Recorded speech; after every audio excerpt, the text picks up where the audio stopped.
So good morning and welcome to the Standing Committee agenda for Wednesday, December 14th, 2022.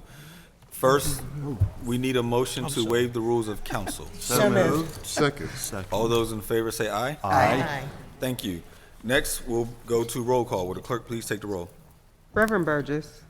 Here. Mr. Coghill. Here. Ms. Gross. Here. Mr. Kraus. Here. Mrs. Kell Smith. Here. Ms. Strasburger. Here. Ms. Warwick. Here. Mr. Wilson. Here. Mr. Lavelle Chair. Here. 9 members present. Next, we will move on to public comment. Is there a list of registered speakers, Madam Clerk? She emailed it a while ago. Want me to call? I can call the names. Please do. The first registered speaker is Dr. Ronald Lynn Miller.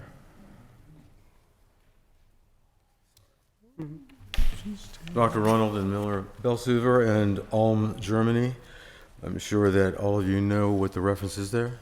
E equals MC squared. Global Intelligence Society, national candidate for president 2024. 412-969-7997 is my primary U.S. teletext. I'm a member of the American Physical Society, American Chemical Society, and the American Society for Microbiology. A concern of this council is or should be science. Yesterday, I criticized this council for being religionist, but I also think it is scientific. Not scientific, but more scientific. And what do I mean by that? In 2016, I offered this to this council. By science, I mean the use of information and intelligence, thinking or reasoning, which bases the evaluation of claims on facts, more objective than subjective, more grounded in external actions than internal human interpretations of those actions, more open to inter-individual criticism for anyone to test than being closed by coercive individual authority for no one to test. I think that the compatibility between science and democracy is high.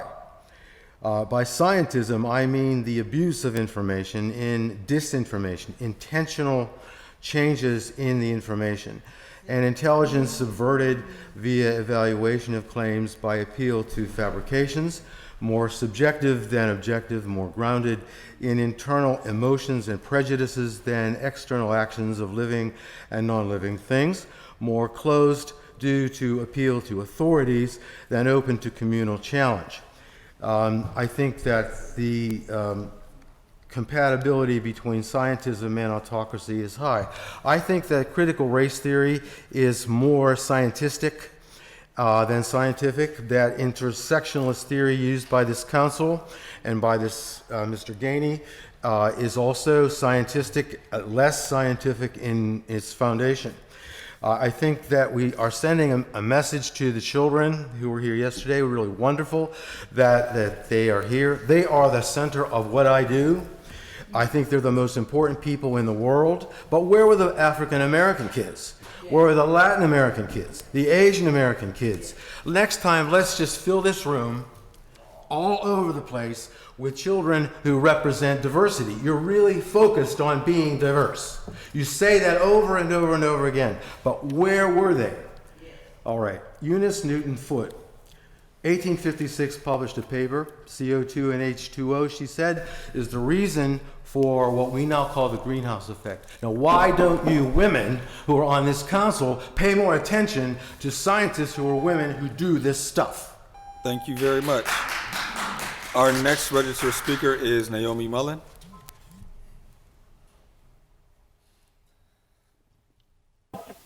Good morning. Shady trees, not shady deals in Bon Air.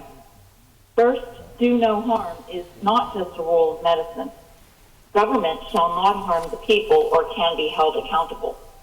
Blockbusting and infliction of emotional distress has occurred against Bon Air.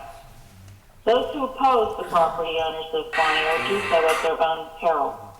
On June 20th, 2022, the detrimental Bon Air school building worsened into being a disruptive and nuisance property. We have objected to apartments or anything other than a green space to replace the school. tear it down.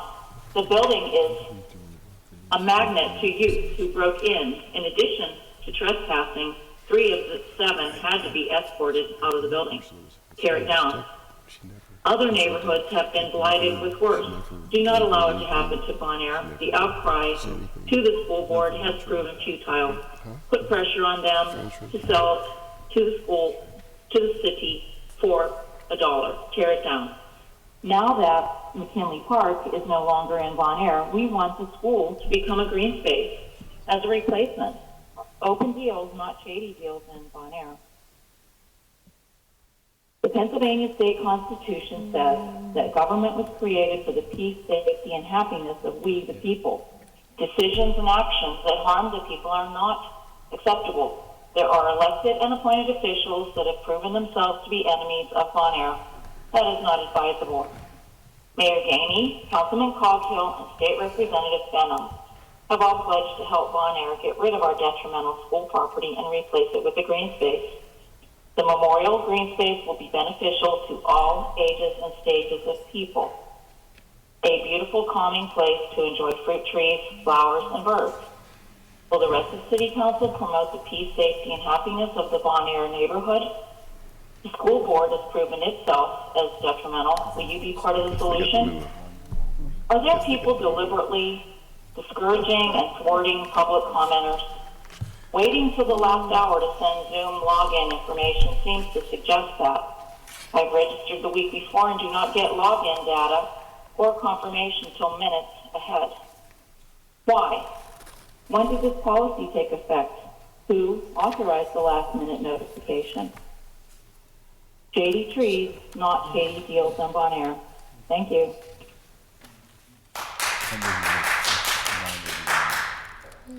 Thank you. Our next registered speaker is Jody McLaughlin.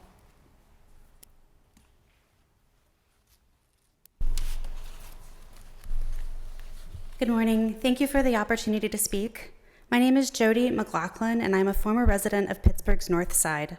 I presently live in Westview, where I am a board member and volunteer for the Westview Hub, which operates a food pantry currently serving between 500 and 600 households. Roughly 10% of these households live on Pittsburgh's North Side, which we assume is due to the accessibility via the number 8 Perrysville bus route. I am also a Food Justice Fund committee member. Firstly, I would like to thank Council for continuing to include the Food Justice Fund in the 2023 budget. $3 million is significant seed funding to begin rebuilding an equity-focused food system in the city of Pittsburgh. As a public health graduate student focusing my studies on food systems, I can attest to the significant need for such a fund in Pittsburgh regarding the social determinants of health. In addition to contributing to rebuilding food systems based on specific community needs, these programs are capable of economic growth, such as creating jobs, improving public safety, and improving physical and mental health. Secondly, I would like to assure the Council that there are individuals and organizations ready and willing to work with the city to make this fund a success. For an example, in its proposal, shared with the Mayor's Office and with Council, the Food Justice Fund Committee presented a plan taking cues from existing models. One such example is the proposed governance and advisory committees, which are modeled after the city's Housing Opportunity Fund. Lastly, I believe the city's investment in the Food Justice Fund is the initial step in its sustainability. It's a call to action to regional government, businesses, entrepreneurs, foundations, and philanthropically minded individuals. It's a unique opportunity for the city to be the lead change agent in the mission to make Pittsburgh food secure and ultimately make its residents healthier. Thank you for your support and consideration of the Food Justice Fund. Thank you. Our last registered speaker is Stephen O'Brien.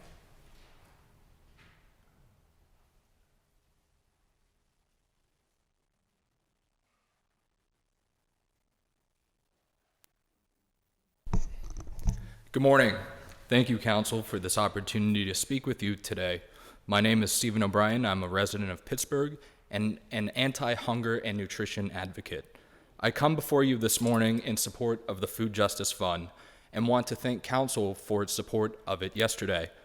But we need to make sure that it is fully funded at $3 million in 2023. I also want to take a few moments to share why I support the Food Justice Fund. The United States Department of Agriculture defines food insecurity as a lack of consistent access to enough food for every person in a household to live an active, healthy life. An active and healthy life. We know, thanks to the city's 2020 Feed Pittsburgh report, that 1 in 5 Pittsburghers struggle with food insecurity every single day. That means 1 in 5 Pittsburghers lack the necessary food to live a healthy and active life. Because of this, our children are less productive in school, adults have reduced work productivity, and seniors face nutrition deficits. That's just some of the research out there. There's mounds of it more about the impact of food insecurity. These outcomes obviously have a negative economic cost, whether it's an education gap for our children, less work output, healthcare costs. We now spend 1 in 3 government dollars on healthcare costs, largely due to diet-related diseases. The Food Justice Fund will support the development of a robust and equitable food economy that will benefit all 90 neighborhoods. Our proposal will support projects that create new businesses and jobs while increasing access to healthy food. Let's just look at the outcomes of Philadelphia's Food Justice Fund. In 2019 and 2020, 15 projects received funds that supported 7 urban agriculture sites, 6 healthy food stores, 5 community meal training and workshop sites, and 4 planning processes and the creation of 3 new small businesses. Before us today, we have an opportunity to lift up our residents, tackle food insecurity, and begin the process of rebuilding our food system. Please support the Food Justice Fund and ensure that it receives the $3 million in 2023. There is a plan. We have the means to support that plan. And more importantly, there is community support to actually make it happen. But most importantly, to me, we have a moral obligation to tackle this hunger crisis. And this is the way to do it. Thank you. Thank you. That exhausts our list of registered speakers. If there's anyone in chambers wishing to speak, please come forward at this time. Provide your name, neighborhood for the record. You'll be given 3 minutes to speak. Made me more suspicious, the conversation. Mr. Ludwig? Not more suspicious. As if they have a pen, why haven't we seen it? Mr. President, council members, it's a great pleasure to have an opportunity to address you again as I approach my 90th birthday. Congratulations. So therefore, one has to look back as well as forward, because I know I won't be here. So what is it that I can bring to you from 20 years of experience, 20 years or more of experience that I actually have lived here in this room with you? What I see is a wonderful institution, but a lack of priority. And I mentioned it briefly yesterday. Yes, we need the budget. The budget is an issue. If you don't have the budget, you don't have a framework of existence.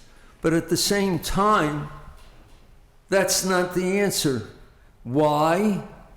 Because you and I both know that there is more demand for services than we can ever hope to service with ease. We just had an example. Here's a man who comes and wants $3 million. We have a new wonderful person in charge of city assets. But where is the priority going to be? Is the priority going to be within the budget, or is the priority going to be in the total dollars that are brought to bear on the problems of this community?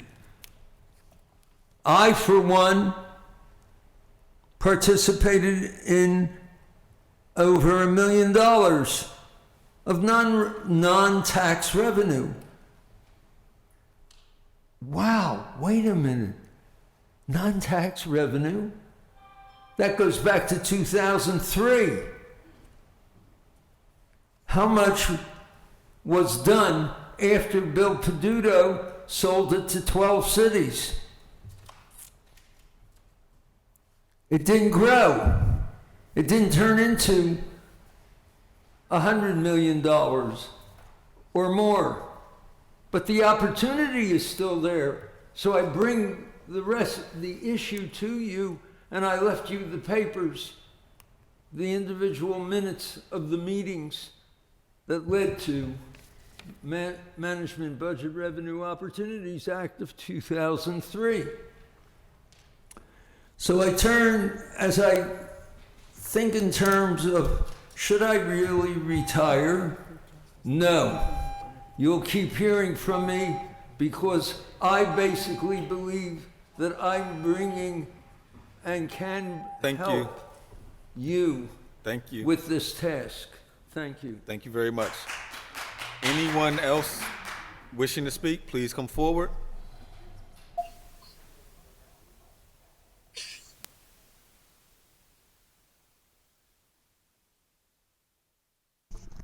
Good morning. My name is Yvonne F. Brown. I live at 715 Mercer Street. That's up in the Hill District. The senior citizen home at the top of the hill. First, I want to start off. I protest. The meeting didn't start till 10:40. Your rules say if you don't start by 10:30, that it should be scrapped. And I had said it should be scrapped. Now he sits down at 10:40 and says, Rule 8, no, he's talking about, I think he said about the Rule 8. Rule 8 is they can change it anytime they want. I don't like that Rule 8 at all, because just sit on your butts. You're supposed to, skip me, I'm sorry. Calm down, I have to calm down, because I come down here I have to catch the bus to come. You just ride your cars, and you won't even come on time. I'm telling you, I worked with lawyers. And if these lawyers, they work with poor people, and I saw how they cared for them. They used to come to us black people and ask us, what do you think about so-and-so? These white people make the decision for all black people. And I'm using black and white because I'm tired of you. Because I'm black and dark, I get treated differently than what Miss Gross, the white princess, made the decision. You just need to understand why I don't like her. She made the decision, her and Peduto, when they said the new policeman would come up in every district. I was on the radio arguing with Marty Griffin. He said, why should he? I said, he should hear us, and we should hear him. They did not do it. When they got rid of Chief Harper, Dave Fields, who has cars down, he has a lot down on Fifth Avenue. Them cops came down. Well, who you gonna call? 'Cause he used to call whenever they would mess with him. They tasered that man. They went in his building where he works at and tasered him. He's a black businessman, and he's dark complected, and he was older. See, when we get older, you just throw us away like trash. We're nothing. But I'm going to still keep coming, and I want every one of you to know that I might not be able to do anything, but before, when you get ready to die, God's going to look in your face, and you'll have to answer for what you've done. And you have messed this city up. It was messed up the last people. When I told them, I said, they had all the lawyers, 3 lawyers. I said, we don't need lawyers. We need common folk. Well, we got you common folks, and you're looking out for yourself, especially Bruce. I'm the one that said you should be president of the council. And once you became president of the council, remember what I said? I said, because he knows. I know he's been mistreated a long time. And then once I did, and when you asked me to find you a lover, and I guess when I didn't find you a white man or a black man, you started hollering at me when I turned my head. He asked me to find him a lover. You remember that? And I'm saying, oh no, God wouldn't want me to find you a man. I think he'd tell me to find you a woman. But I'm telling you, because I didn't find you a man, is that why I get hollered at and thrown out the place? He did ask me to find you a man. Next speaker, please.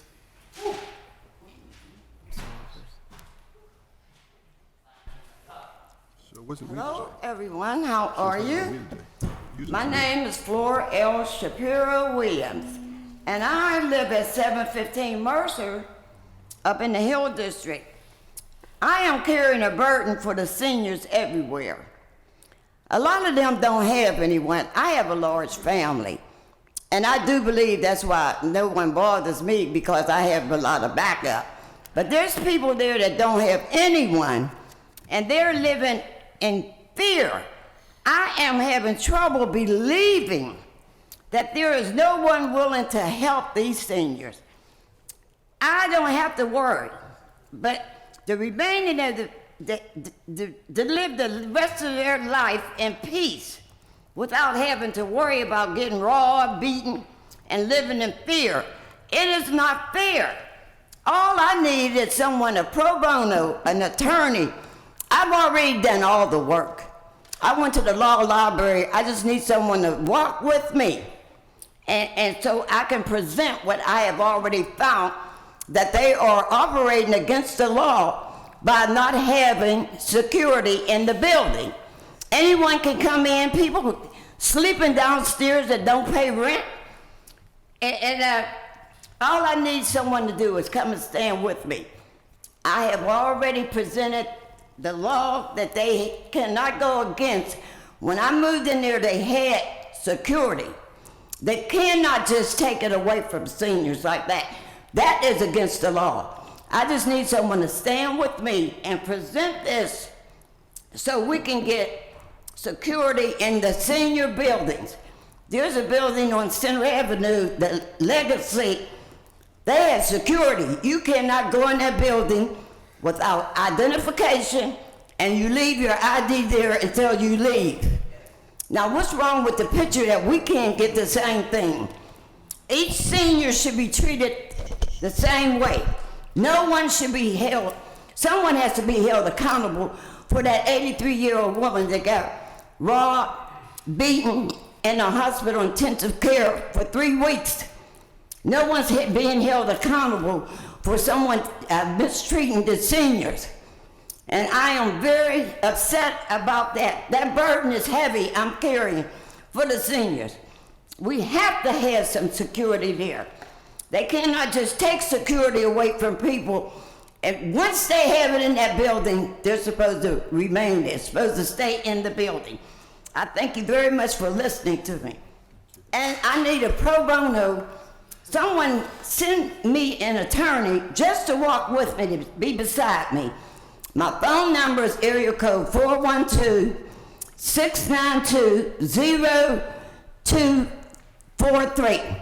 Repeat, area code 412-692-0243. Thank you very much.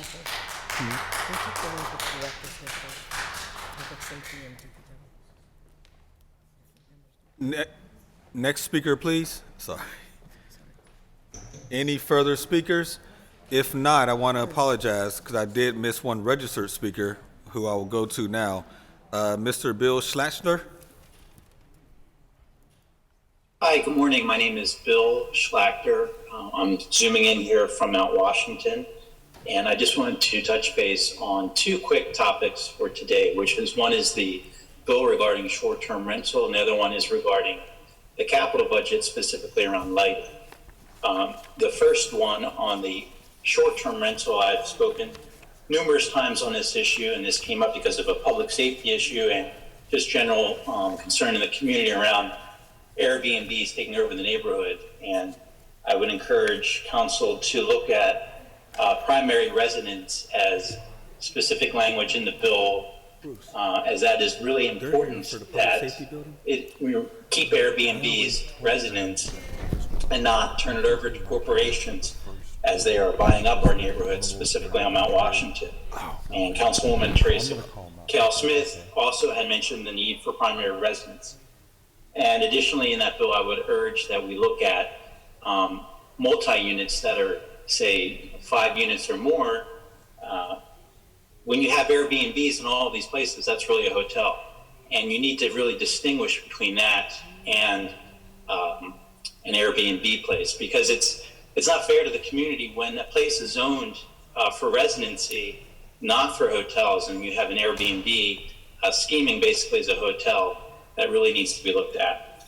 And on the second issues around the capital budget, there's been some discussion around lighting and medical usage of debt. And I think this is an important sort of angle to look at. I think both are really critical. In 2019, I believe $19 million was proposed for the use of lighting for $30,000 and was implemented. And I think that's really important because lighting is critical to stopping crime. I think we all have seen that in bad lighting and in good lighting, there's big differences in where crime takes place. And so I would urge you to be more creative when you're thinking about lighting and usage. Medical debt also is not going away, unfortunately. How about using the savings from good lighting and putting that towards a fund for medical debt? I'd also encourage thinking about more creative ways to get our big quote-unquote nonprofits involved in our city. For example, world-class lighting lacks on our city bridges. We need that. How about having big corporations such as UPMC and Highmark each sponsor a bridge and then take the savings of the lighting from that and put it towards a medical debt fund? We need to get our corporations or our nonprofits involved in our city in a more impactful way. And we need to be more creative about the usage and the savings from our lighting, because that is an important topic that needs to be addressed. Thank you. Thank you. That exhausts our list of speakers, so we're going to move on to our standing committee agenda. Just for the public's notification, we did indeed start late today, but it was not because members were not present. Our first and primary focus of our job is to manage the city's fiscal resources. And so members were here, but members were also meeting to discuss how to most appropriately manage our resources today as we go through our budget. So I just wanted to provide that clarification. I'll also ask for members' patience as I hopefully manage us getting through our budget correctly today. With that, our first committee is Finance and Law, which is chaired by myself. We have one supplemental paper, Bill 1065. Bill 1065, resolution authorizing an interdepartmental transfer in the amount of $264,805.53 from the Bureaus of Administration and Animal Care and Control and the Department of Public Safety to the Bureau of Police. This transfer is necessary to assist the Bureau of Police with sufficient funding for necessary body armor replacement. Motion to approve with brief discussion, please. Second discussion, Councilman Kraus? Yeah, thank you, Mr. Chair. Deputy or Assistant Chief, you're here, and our Public Safety Director as well. Charles, if you'd like to come up, please come join us. Thank you. Yeah. Good morning. Thank you for being here. We won't keep you long. Thank you. So if you would please, although everybody knows you, introduce yourself for the public for the record. Sure. Lee Schmidt, Public Safety Director. Deputy Chief Tom Stangrecki, Acting Chief of Police. Charles Showers, Department Business Administrator and Public Safety. Thank you, Charles. Good morning. So who would like to take the floor to do the brief explanation as to why we're going to transfer this fund to provide for body armor for police?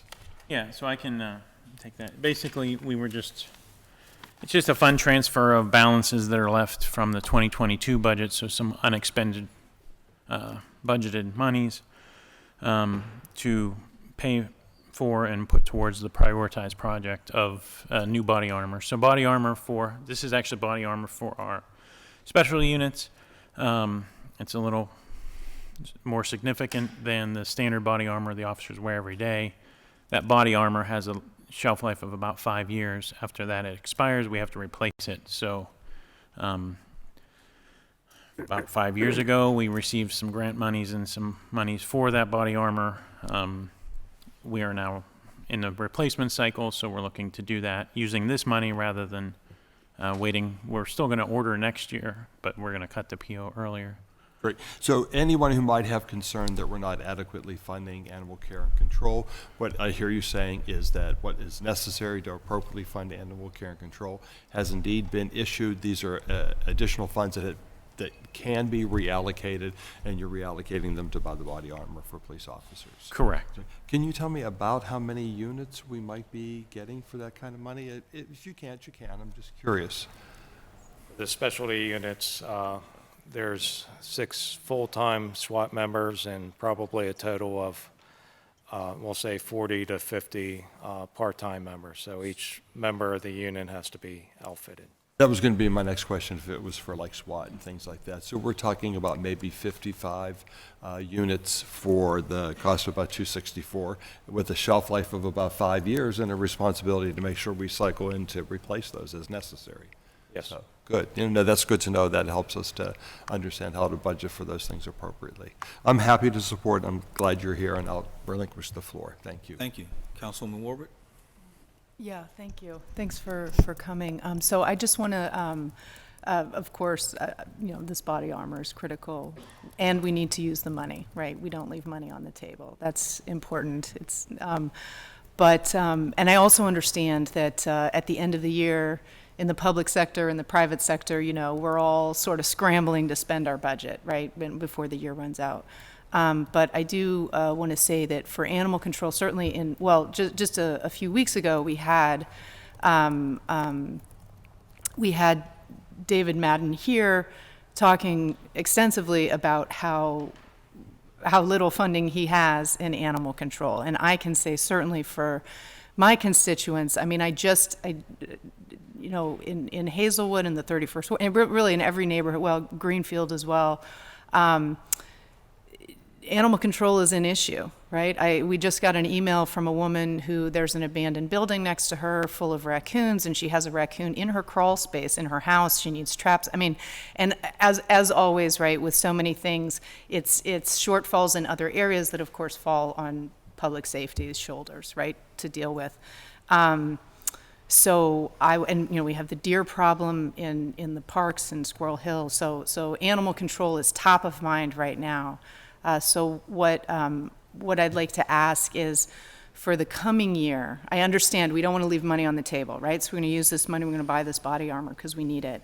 But in the coming year, if we can really make sure that every dollar that is allocated to animal control is used in a timely manner, so that a department that is so strapped for funds doesn't find itself at the end of the year with more than $200,000 of funds that it is not able to use because it's like a scramble in the last month.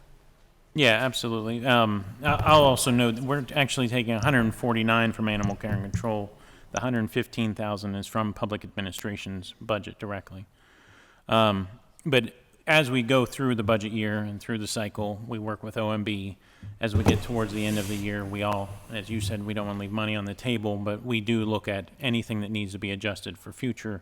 Like, for example, workforce training, we have $3,000 left in that.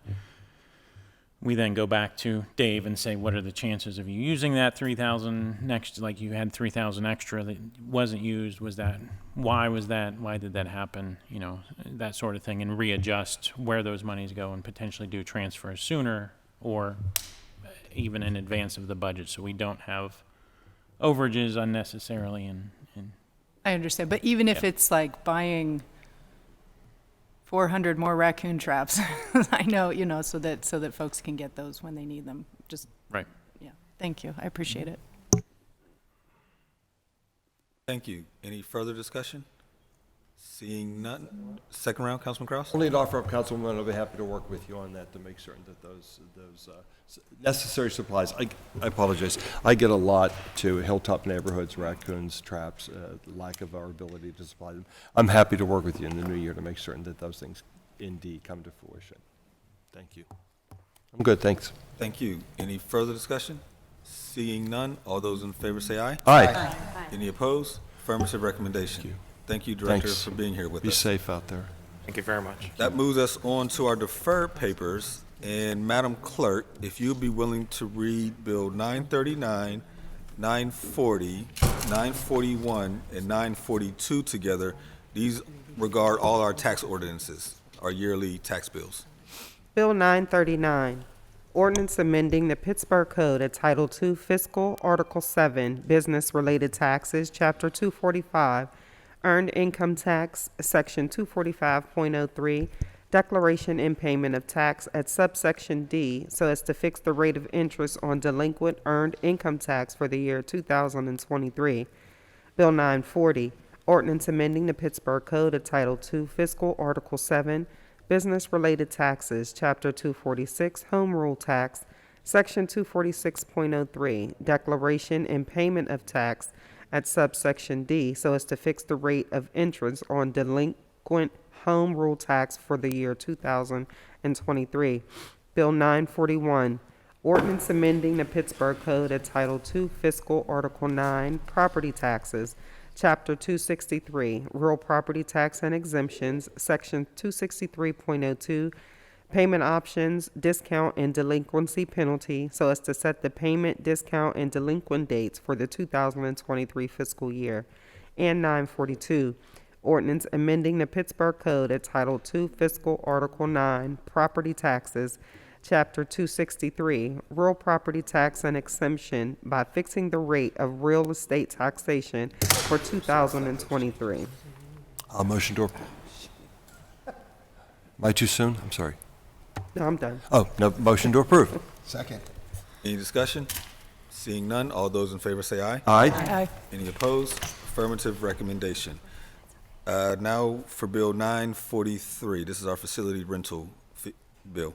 Bill 943, Resolution authorizing all city departments in conjunction with the Department of Finance to enter on behalf of the city of Pittsburgh into a facilities usage agreement or agreements during the 2023 calendar year for the purpose of permitting groups to rent city-owned facilities for recreational and community-focused activities in individual amounts not to exceed $10,000.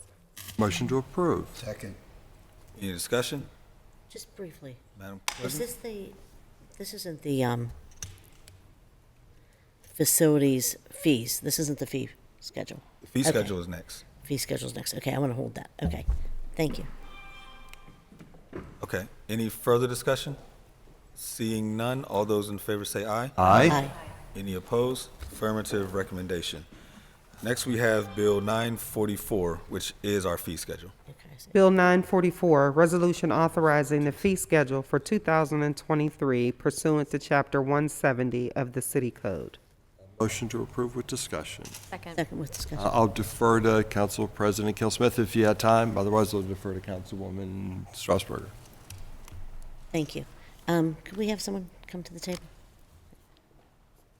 Just, there is an amendment in front of members that will set the entire fee schedule, so at some point we'll need a motion to amend. Where is that? Is it just? Oh, here it is. Never There mind. it is. Sorry. Thank you. Good morning.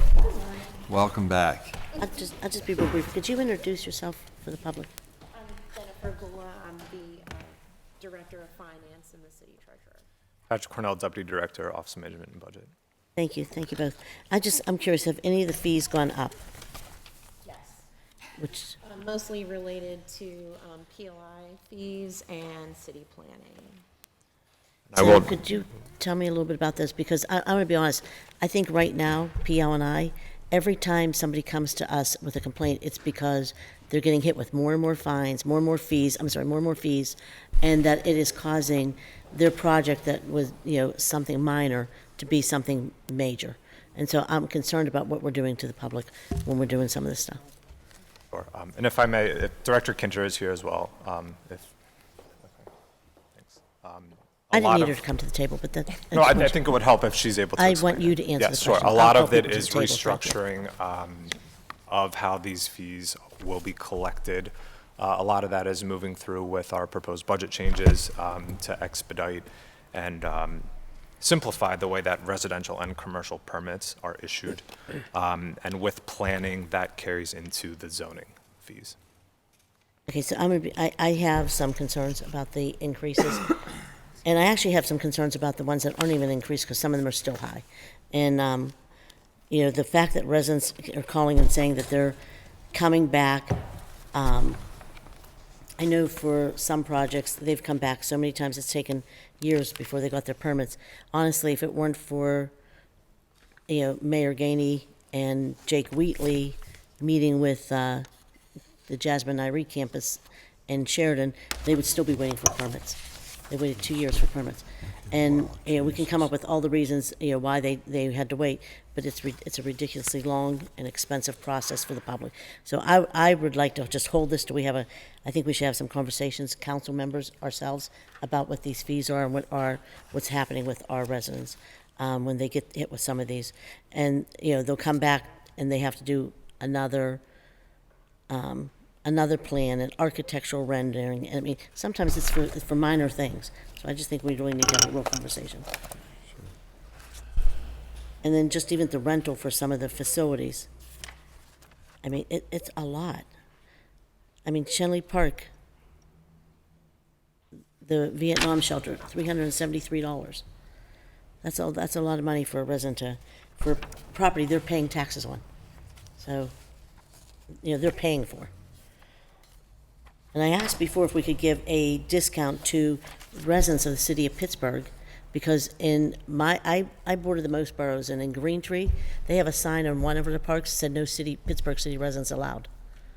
And yet they come and use our deck hockey and our Banksville facilities all the time. So I have some concerns, period, about what we're doing with rentals and fees. So I'd like to hold for at least 1 week. Motion to hold. Let's just discuss it. Others wanted to discuss.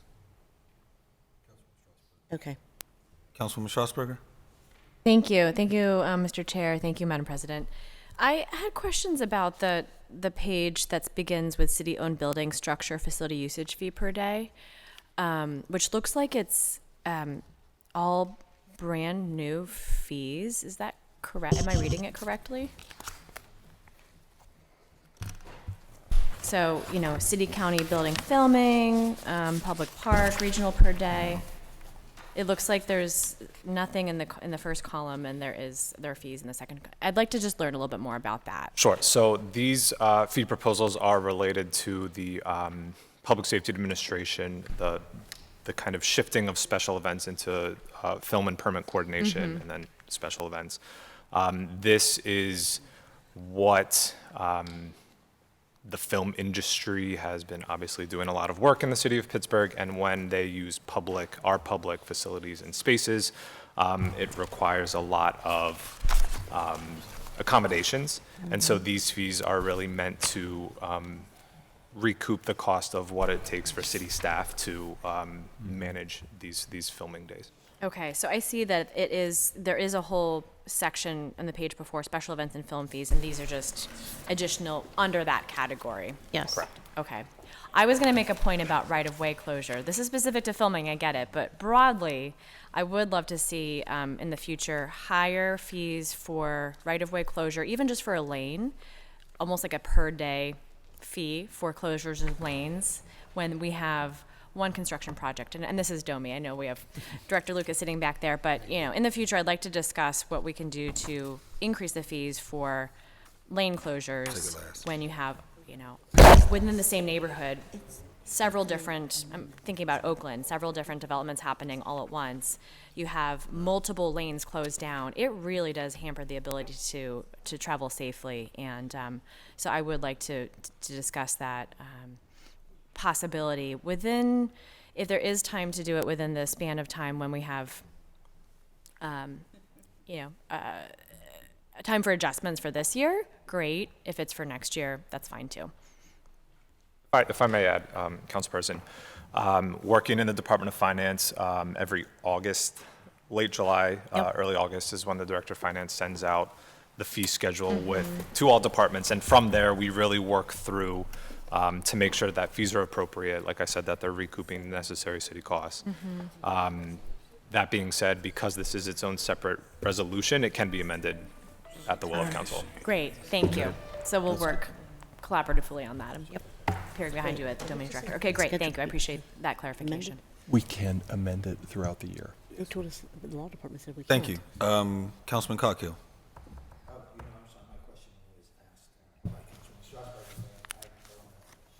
Gross. Thank you. I guess my question is for you, Mr. Chair. If we were, for some reason, not to approve the fee schedule today, does it, well, let me start here. Much of what I see is exactly the same as last year. I've only been able to find one that has either increased or is new, and it's snowmobile daily rental that went up. That's the only one I can find, and forgive me, I mean, I just briefly went through this, but I can't find any that have gone up. Now, the discussion about whether or not they are inherently too high, that's a whole nother discussion that we can have. But my only reservation today, if we were not to pass the fee schedule, does it prohibit us from taking the preliminary action to vote the budget? That's the only question I have. I believe we would need to pass this in order to pass the full budget. So Which with that, we I mean, take I'm happy to preliminary work on with our Monday, I council believe. president, however she needs to work through this to make final amendments for it. I would hope that we'd be able to take, Zero them all out. How about that? but then How about if we put something in place that when people were doing some type of development or some kind of, that we have to give them the list when they first come in, and then we can't keep changing it as they come in. I'm 'Cause that's what's happy to happening. help however I can. We But we keep moving the needle. it's sort of I hearken back to when I was self-employed and ran a business. It's just the cost of doing business. There's a cost that's involved in providing the service. We're not permitted to make profit, but we have to cover our costs for providing that service.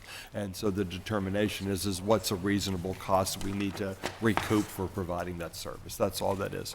But I would hate for us to find ourselves in a position where we can't take preliminary vote on the budget.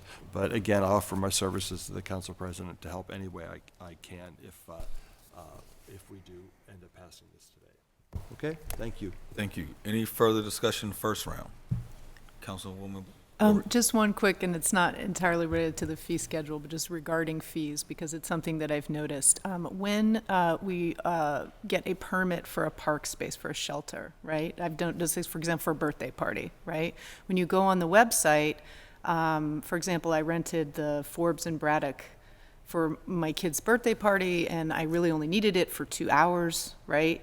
But when I went in to book it, I was only able to book it for the entire day, not just the shelter, but also the baseball field. So it's like I blocked for the entire day on a weekend that whole park, and nobody else could, you know, when I only needed it from like whatever, 4 to 6. So in terms of increasing, but right, if someone else could have booked it in the morning, and maybe, I mean, for all I know, there was a Little League team that couldn't play baseball that day because I had booked. And in addition to that, it makes it hard to book, and right, like there were other, like I had a preferred playground, but it was booked, and maybe it was booked because there was one person who needed it for 1 hour. So just FYI on that, maybe a place to, yeah, okay, thank you. Thank you. Anyone else first round? If not, second round, Madam President. So I just want to say, you said that we can change the fee schedule, but I'm almost certain I have something in writing from a law department opinion saying that we can't change it once we set it. I could be incorrect. I can double check that. Yeah, so I mean, so that's why I'm hesitant to pass it, because I think if we pass it, then we're going to be stuck with it. So maybe, is there somebody from law here? No, just our guy. Yeah. That's it. Yeah.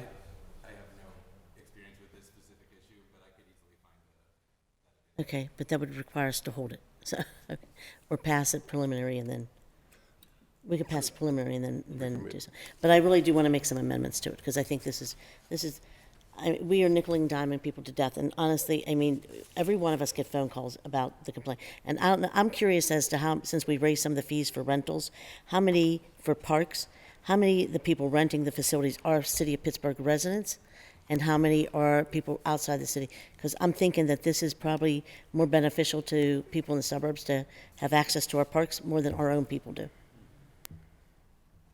Because, I mean, I don't know how many people can afford $375 to rent the West End Park Shelter that live in the West End. They could rent a building in Crafton Borough. There's a place that people rent, and it's $200, and it includes the alcohol license and everything, and it's a beautiful facility, and that's right down the street. So I think we're probably pushing our residents to the borough. And the same with the North Hills. Ross Township has a great place. Okay, that's it for me. I'll abstain today, and then over the week I'll work with you, Councilman, on changing some of these fees and making sure that we're also making sure the process when people are applying for permits for PO&I, that they're not coming back from them to them, city planning, whoever it is that keeps sending them back over and over again, increasing their cost of everything they're trying to do in the city. I think when people are doing work in their home, for the most part in the city of Pittsburgh, we should be making it easier for them to fix fences, fix their properties, their porch, fix things in the front of their house, so that way we're encouraging people to do their homes. Instead, we're using it for fees and increasing. I had a woman in Elliott a couple years ago. She replaced 2 slats in her fence outside. She got cited by PO&I. Meanwhile, down the street was a business operating with neon signs on the sidewalk, blocking pedestrians from walking, not one citation.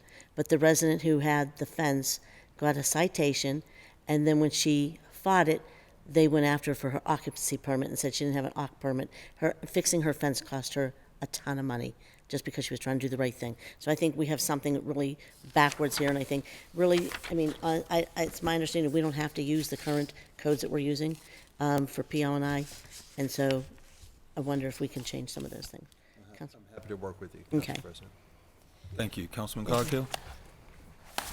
Thank you, Mr. Chair. Welcome, Jennifer, Patrick, Director.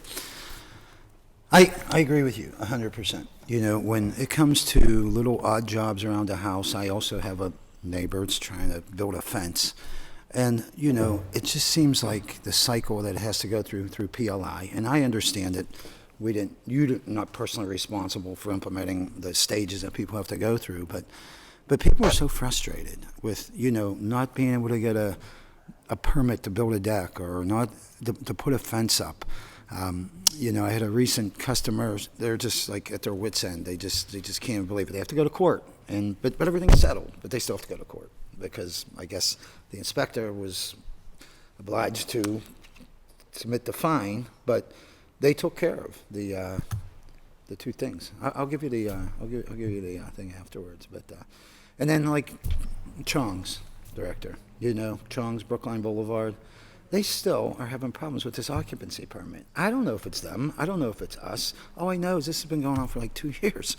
And I'm like, I don't know what to do. You know, I can't walk them through it. I have my own issues trying to get through, you know, the permit fees. So I would love to see it, you know, less stringent on property owners as to what they're doing around their house. I don't know what that looks like or where we go with that, but, you know, it just seems to be frustrating a lot of people and making it hard for them to do anything around the house. So it's just my thoughts. But I'd like to talk to you about Chong's afterwards and the other, you know, person that I have that's having issues. Thank you, Director. Great. Please. Oh, thank you. Happy to assist. Good. So maybe just to talk a little bit about where the fees are coming from in general, and to back up a little bit, PLI enforces the Uniform Construction Code as adopted into Pittsburgh City Code.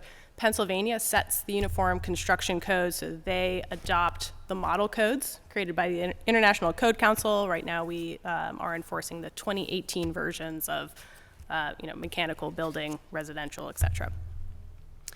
Our fees are meant to recoup the costs of our work. So in 2017, the city, through the Department of Finance, worked with a consultant called Fiscal Source. And what we did is we measured how much time it takes for us to do different tasks that are related to the permitting process, the construction permit process. So intake, review, inspection, closeout. And those are requirements, again, to meet the construction code requirements. And so we created a fee schedule based on that review. There are sort of 2 national models. One is sort of a flat fee based, one is a scaling fee based. We took the scaling fee approach back in 2019, and our fees have remained the same since 2019. In this budget, we have asked for additional resources to help especially residential homeowners. So we did ask for a residential inspection unit. We recognize that our commercial permit holders are power users of the system. So they often push down residential inspections in the list because they understand how to use one-stop-PGH, they know who the inspectors are, versus our residential customers who are really maybe just fixing that deck or maybe just fixing that fence. And through this residential inspection unit, we want to prioritize and allow them to have access to inspectors and inspections in a very fast and timely manner. So the other thing is compliance issues that can come with, performing some minor alteration work, but then covering up the work so that the inspector can attest to the code compliance. So if we have a fast turnaround time with inspections, we hope to accomplish that. The fees that we have in the fee schedule cover the costs of our requests to make that process better. In terms of fences, as council knows, PLI is the enforcement body for the Department of City Planning as well. And so if there is a zoning non-compliance, PLI is issuing citations related to that and requiring compliance through that process. We've improved our permit times over the years, our review times. We've issued guidance to design professionals so that they have a checklist of what is required and what we're looking for on our designs to meet construction code requirements. So we are making strides in making that a transparent process, but there is certainly a barrier to entry. We've talked before this council before, we want to work to address it. Okay, yeah, I don't think it's the fees I necessarily have issues with, it's the process. Whether it can be simplified or, the one-stop, I get it. I now learned how to, get through that. But a lot of my elderly neighbors, they don't know that. They need a desk. They need to talk to somebody and be like, what do I have to do to get this done? So, okay, well, thank you for clarifying that. Appreciate it. Thank you. Third round, Madam President. Thank you. And first of all, Director, I know that it seems like I'm attacking you. I'm attacking the process. I think that it's a horrible process. It's my understanding we don't have to use that code for the residential area. Could you come? No, could you talk about what your... No, you come sit here at the table, please, and introduce yourself for the public. Dan Friedson, the solicitor for City Council, as distinct from, I don't represent the municipal corporation. And Just City Council, right. Yeah, so I would defer, of course, to the law department for a final say on this. But that said, my understanding is the International Property Maintenance Code, which doesn't affect the issues that Councilman Coghill raised about building a fence or a deck. Like, we have some flexibility on what property maintenance code we adopt. But when it comes to the Uniform Construction Code, on the other hand, that is a state law. And if we want to change it, we'd have to apply to the Department of Labor and Industry. And that would allow us to make our construction code stricter, but not more liberal or easier to administer necessarily. So our hands are somewhat tied, and of course, I defer to Director Kinter's understanding of the process as well. But if we wanted to go off the Uniform Construction Code, our option would be to make it stricter, and we would also have to apply to the Department of Labor and Industry for our version of that code, and they would have to approve it. We could do something different for residential. I don't know if it would make it easier, though, necessarily. Okay, so... no, it's not. Uniform Construction Code applies to So I don't like the code residential as it and is. I really do. I think it's horrible, and I think maybe we should start doing some work in that area with the state. And I'm happy to talk to people that I know on the state level. But I do think that the fees are really ridiculously high. There's nothing in the code that says you have to keep charging them and that you have to keep doing things to, recoup your cost. I think sometimes the residents feel like they paid their costs when they paid their taxes. And so there has to be some understanding and some common sense, and I really feel like we're missing that part. We're charging people just far too much for all these things, for the facilities, for the parks, and honestly, I'm laughing when I see some of these facilities. Well, I should see perfect paint. I should see air-conditioned units for some of the costs of some of these parks and some of the facilities. And I'm going to take time this week to work on this with Councilman Kraus. Thank you. With that, excuse me, if someone would be willing to offer up a motion to amend? Motion to amend. Second. All Second. those in favor say aye. Aye. Any opposed? Abstain. One abstention. The bill is now amended. Any discussion on the bill, fee schedule bill as amended? Seeing none, all those in favor say aye. Aye. Any opposed? All the bill, affirmative recommendation. Thank you all. Abstain, I'm sorry, abstain. One abstention. That will now move us on to bills. If we could read Bill 945 and 946 together, those are our procurement bills. Bill 945, resolution authorizing the City of Pittsburgh to participate in applicable cooperative purchasing agreements for goods, materials, equipment, supplies, services, or construction as authorized by the Commonwealth Procurement Code and the Pennsylvania Intergovernmental Cooperation Law for the 2023 fiscal year. And Bill 946, resolution providing for the letting of contracts and for the use of existing contracts for the purchase of materials, supplies, and equipment for city departments and the maintenance, repair, rental, and/or leasing, rehabilitation, renovation, inspection, or servicing of city buildings and facilities, and for any miscellaneous services in and for any city departments, and providing for the payment of the cost thereof for the 2023 fiscal year. Motion. Second. Any discussion? Seeing none, all those in favor say aye. Aye. Any opposed? Affirmative recommendation. That'll take us to Bill 947, which is our capital budget, and we will need a motion to amend it to include all the mayoral and council capital budget amendments that we approved yesterday. Bill 947, resolution adopting and approving the 2023 capital budget, the 2023 Community Development Program, and the 2023 through 2028 Capital Improvement Program. Motion to approve with discussion. Second. Motion to amend. Second. Discussion. Discussion? I wanted to just ask, because there's a lot coming at us. Have there been additional amendments to these bills since yesterday? No. Okay. Correct me if I'm wrong. I don't believe. Okay. Okay, just wanted to double check. Thank you. Thank you. All those in favor say aye. Aye. Any opposed? The bill has been amended. Let's do that last. Get through these budget stuff.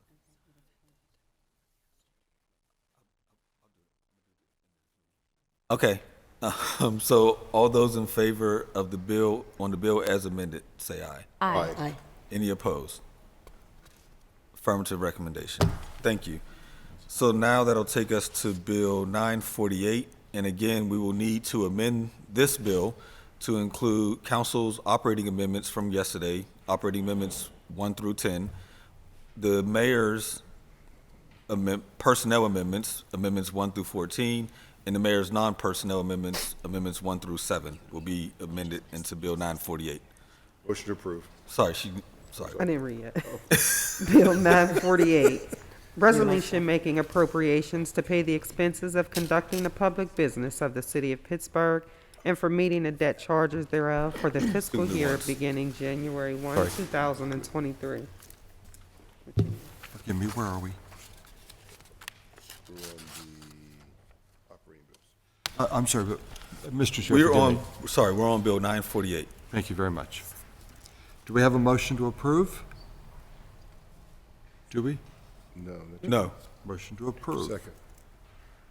Okay, now we're going to need a motion to amend. Motion to amend. Second. And where's the amendment, Mr. Chair? All yesterday's. It's the thick yellow sheet in front of you. These are all the amendments that we made yesterday. However, to Councilwoman Strasburger's question, amendment number 10 is new today. So, Mr. Chair, I have a question. I'm sorry. Sorry, go ahead. No, can I have the floor? So amendment number 10 is new. It is the accurate adjustment of council's salary. Okay. And then, forgive me. Which was done late last night. Yeah, I understand that we were off on that. Forgive me. So we were just sidebarring out there about the amendments that we made yesterday and the agreement to reverse what we did yesterday. Is that happening in this block? No, it is not. Okay, I just wanted to make sure. That's a separate standalone bill. Okay, all right. So So we'll need a motion to amend. Motion to by a- amend, no, Councilman, motion to amend. By approving council's operating amendments 1 through 10, 10 being new today, which is the salary increase and the accurate Right. depiction of that, which was, the numbers were run last night, including the mayor's personnel amendments, bills 1 through 14, as well as the mayor's non-personnel amendments, bill 1 through 7. So, motion to amend? Yes. Second discussion. Discussion. Thank Councilwoman you. Thank you. On operating, the new amendment, operating number 10, I realize what we're doing here. We're bringing it in line with the other salaries that have been adjusted per our amendments yesterday. That said, it was my impression that council was not allowed to vote on its own salary increases. And we learned the painful lesson last year. I want to be clear of what we're allowed to do and what we're not allowed to do prior to taking this vote. So Can someone clarify that for me? I thought it was, is there someone from the law department who can clarify whether the home rule charter prohibits us from voting on our own salary increases?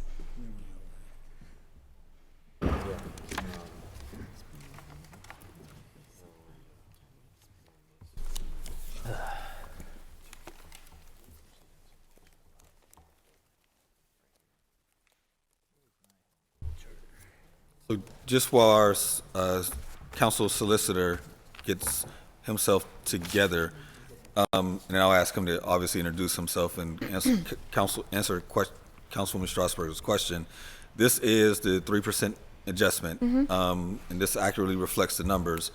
Part of the reason why we're holding a public hearing on Saturday is so that the public has the opportunity to actually speak towards the fact that the adjustments that we're making for ourselves, so that we are legally in line with what's allowable. But Sure. Thank you. And to directly answer your question, what the Home Rule Charter says is that one of your powers is to vote for your salary, right? It says to fix by resolution the salary of all elected officials. That's a explicit power of council. So you can vote on your salaries. However, there's rules as to what that salary increase can be, and that's what last year was about. So this year, we had OMB and the law department crunch the numbers and verify the numbers for you this year. So I don't know what those numbers are, but they were delivered and are now part of the budget. So those We received this morning, yes. Yeah, what you received this morning then is in compliance with 310H, which was part of the kerfuffle from last year. So in addition to that, as Councilman Lavelle had said, the public hearing that you all will be having on Saturday will be the public's opportunity to comment on the actual amended language of the budget, which is a new thing, but we wanted to make sure that the public got their opportunity to comment before we voted, as that's also kind of required by the Home Rule Charter, that budgetary matters and salary matters, and since these salary matters are being introduced today, the public comment for it's on Saturday. That's helpful. And so to recap, if it's within a certain limit or within a certain in line with other employees of the city as a whole, we do have this power. Yes. Now, not to introduce something, but again, I just want to make sure all I's are dotted, T's are crossed. Is there something? Is there a law at the state level that contradicts this in any way, or would put into question whether we are indeed allowed to do this? That's an excellent question. This is actually the exact language that the state of the state law, that when they made the Home Rule Charter, they took the state statute that applies to state legislators and judges, which is this exact same language, which was also written like 100 years ago.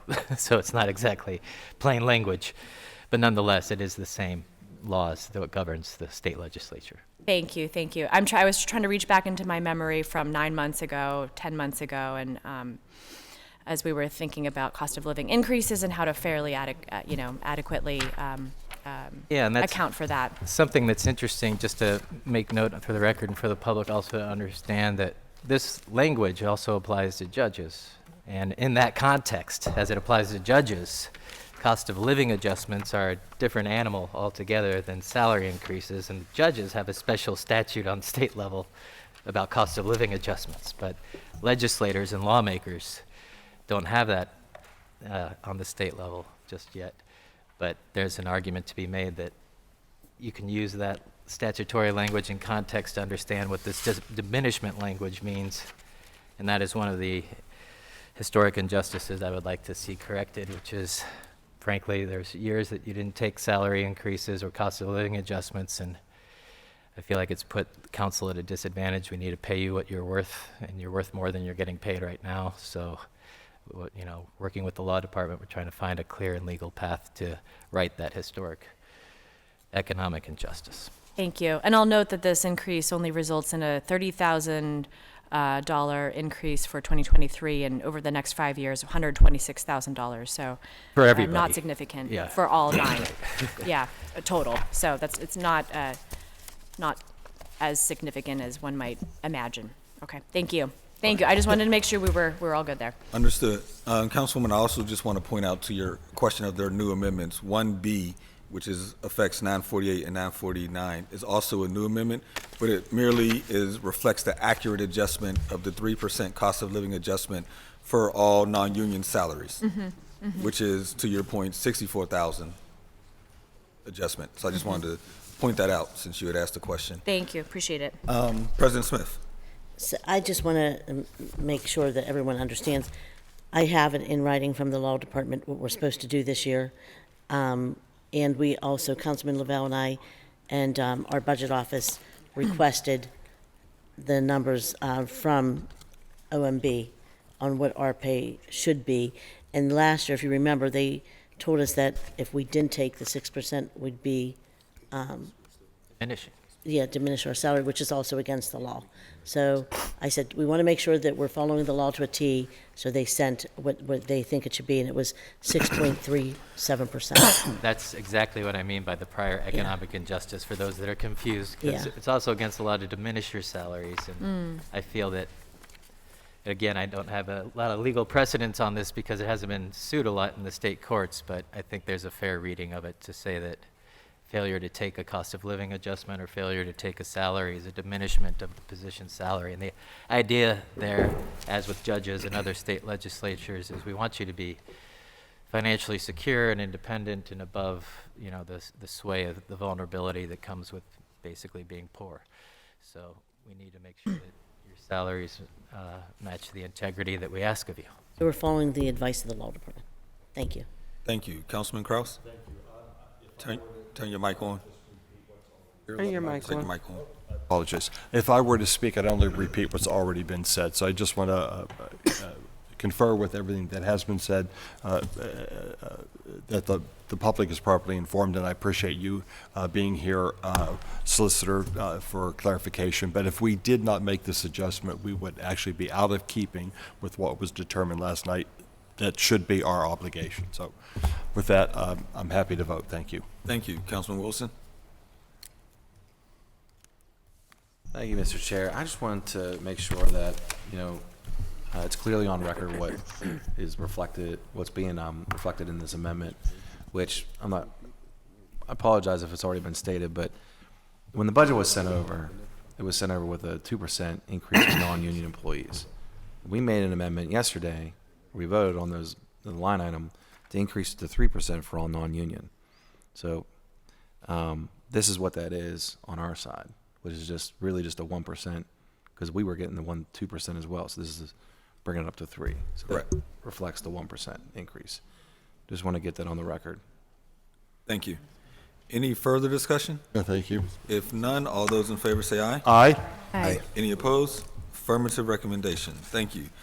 That will now take us to Bill 949.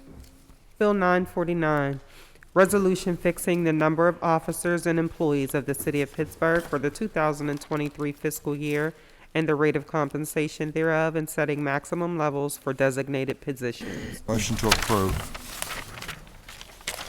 Second? Second. All right, with that, I would like someone to make a motion to amend to accept all the council operating budget amendments being 1, 2, 3, 5, 6, 7, 8, 9, and 10, as well as the mayor's operating personnel amendments, amendments 1 through 12. So move with discussion, Mr. Chair. Seconded, discussion? Second. We had the final amendment that was added yesterday that there's been a lot of discussion around. That is not included in That what is we're not. doing at this point in time. I will be sure to point that one Yeah, out. I appreciate it. Just there's been so much discussion around it. I want to make sure it's accurately reflected. So we have a motion to approve, a motion to amend. We have a second, correct? Yes. We're ready to vote. 949. This is on Bill 949. This is our operating budget. All those in favor say aye. Aye. Any opposed? The bill is now amended. Any discussion on the bill as amended? Seeing none, all those in favor say aye. Aye. Any opposed? Affirmative recommendation. Thank you. That takes us to Bill 950. Bill 950, resolution authorizing city council to approve intradepartmental transfers throughout the 2023 fiscal year. Motion to approve, brief discussion. Need a second. Need a second. Discussion, Councilman? Only to offer, Mr. Chair, you're doing a hell of a job of keeping us on track here, and we greatly appreciate, there's a lot of moving parts here, but you're keeping us collected. I'll so thank the you. budget office. Thank you. Any further discussion? Seeing none, all those in favor say aye. Aye. Any opposed? Affirmative recommendation. That takes us to Bill 951, which is the ARPA budget, which is the bill you're concerned about, Councilman. Okay. Bill 951, resolution amending Resolution 410 of 2022, which reappropriated Federal American Rescue Plan funding by updating the approved projects as outlined in Exhibit A, Version 4. To approve discussion, please. Second. So, Mr. Chair, there's been a lot of discussion around this, and it's been very helpful, and it's been very profitable. Is that the word? I don't know about profitable. I don't mean to say that, but it's just we're trying to work collectively to work through, and I'm sure there's going to be extensive conversation around this. Ultimately, it is my desire to restore any amendment that we made yesterday to what it was originally intended to be. But there's a lot of discussion that a lot of members are going to be wanting to be engaged with. My question for you is how do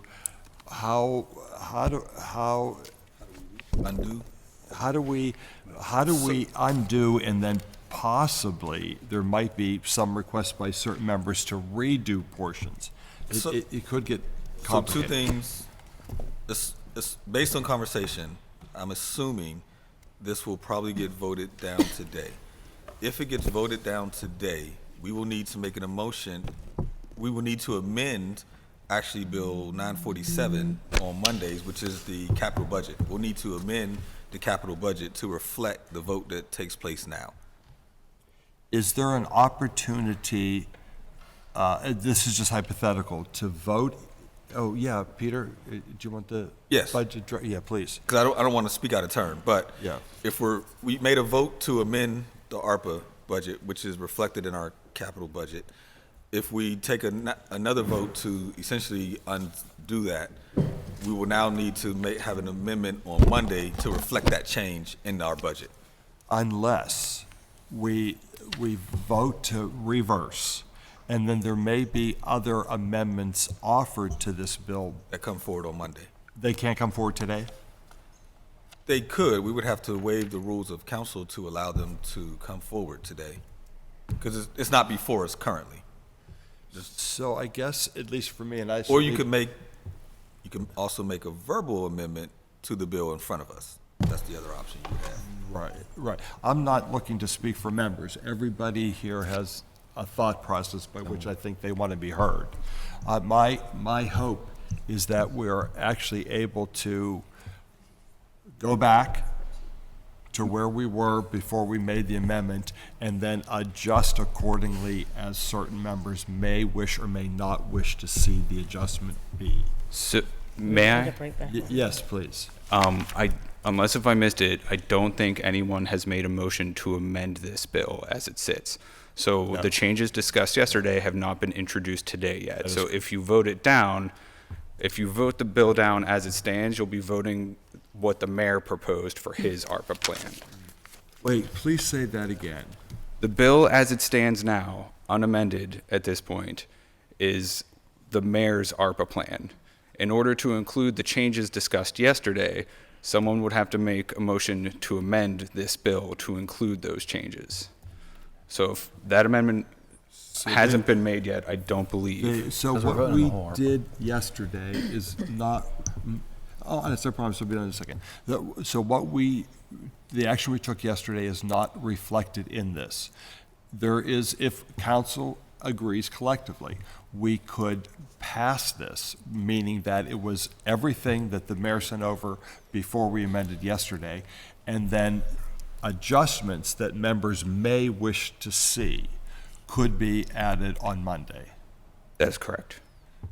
They could be added today on a verbal vote, but if we, or a verbal amendment, but if we took the time to think them all through over the weekend, we could collectively offer an amendment on Monday. Correct. So where I am, at least at this point in the discussion, is what I would prefer to see, and if it would come to a vote this way, that is how I would vote, to just pass this as is, work collectively among ourselves to come to some level of agreement for Monday. That doesn't mean every member agrees with that. I just want to say that's where I would be at this point in time where I have the floor. Thank you. And I'll relinquish the floor. Thank you, Mr. Chair. Councilwoman Gross? I just wanted to point out that this amendment on the yellow sheet in front of us has math that's incorrect, and I don't know how much, but 3 plus 3 plus 3 does not equal 7, which is what it says on the land bank row. And so there's that one mistake, but I wonder how many more there might be. No. And so it just says on the land bank support, Councilwoman, what amendment are 3 you on, years please? under each one. Are we If on you the allow ARPA me, one? Yeah, what number is it? I'm sorry. 951? it's because they have 3 million and 3 million. What you're not seeing is the 1 million that they have allocated for 2023 to the land bank. But 3 plus 3 plus 3 equals 9, But there's another 1 million. that which would only equal 8, because this says 7. No. This, I believe that's just a clerical error whenever we it sent is, over. but it's here. Yeah. And so this would be what we'd be voting on. So I do think that the suggestion to just not, to vote no on not what we have in front of us for 951 is what you were suggesting. What you have in front of you is the amendment that hasn't been introduced yet. So if nobody introduces that amendment, then that is On void. Yeah. Got it. That's where I am.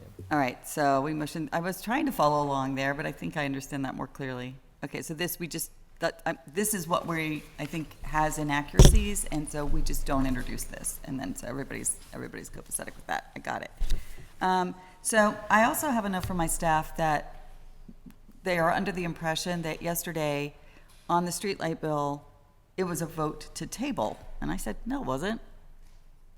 I voted no on the 4 million transfer, and 5 members voted yes.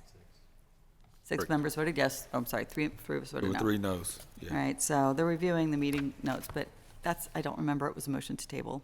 No.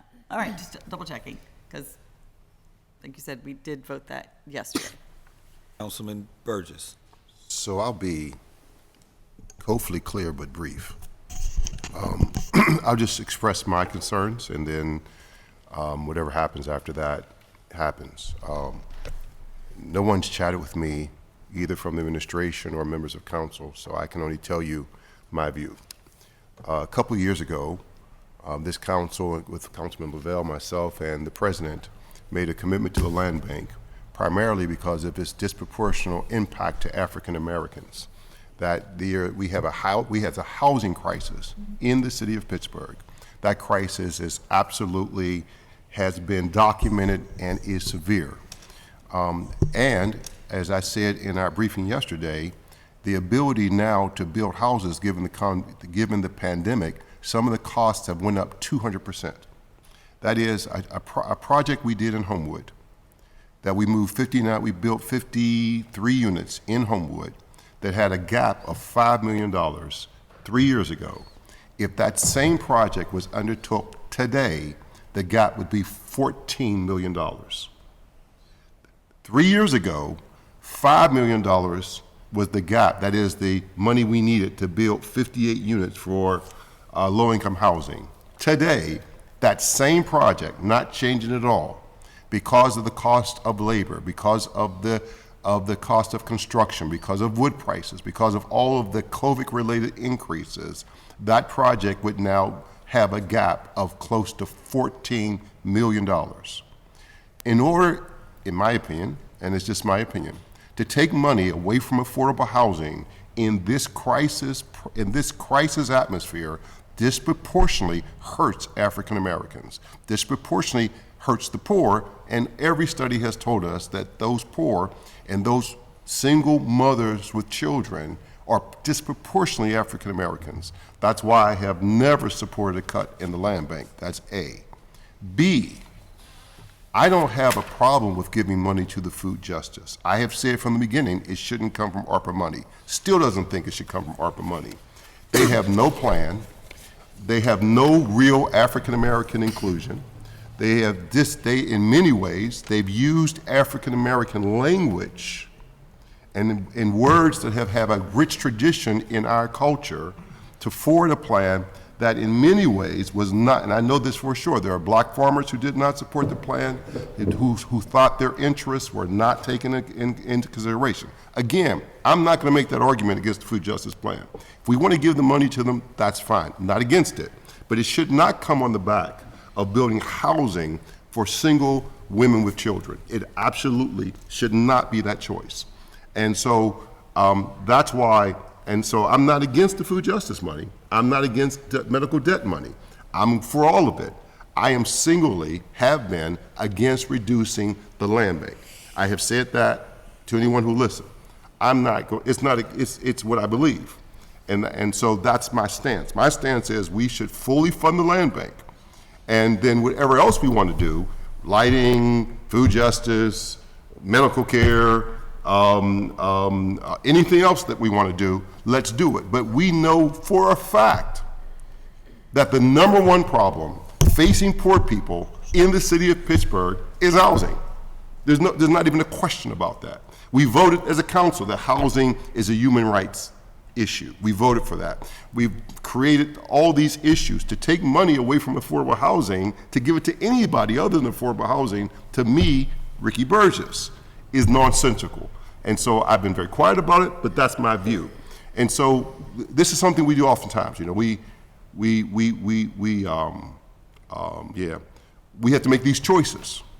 And I congratulate the special interest groups. I congratulate the food policy people. I'm glad that you're strong about your belief, but that should not come on the backs of something else that's important. You know, we don't when you have starving children, you know, and they also need, those starving children also need clothing. You don't say, well, we're going to give you less food so we can give you clothing. No, you give them the food and you give them the clothing. And this should be a both and. So we want to give the money to food policy, not against that.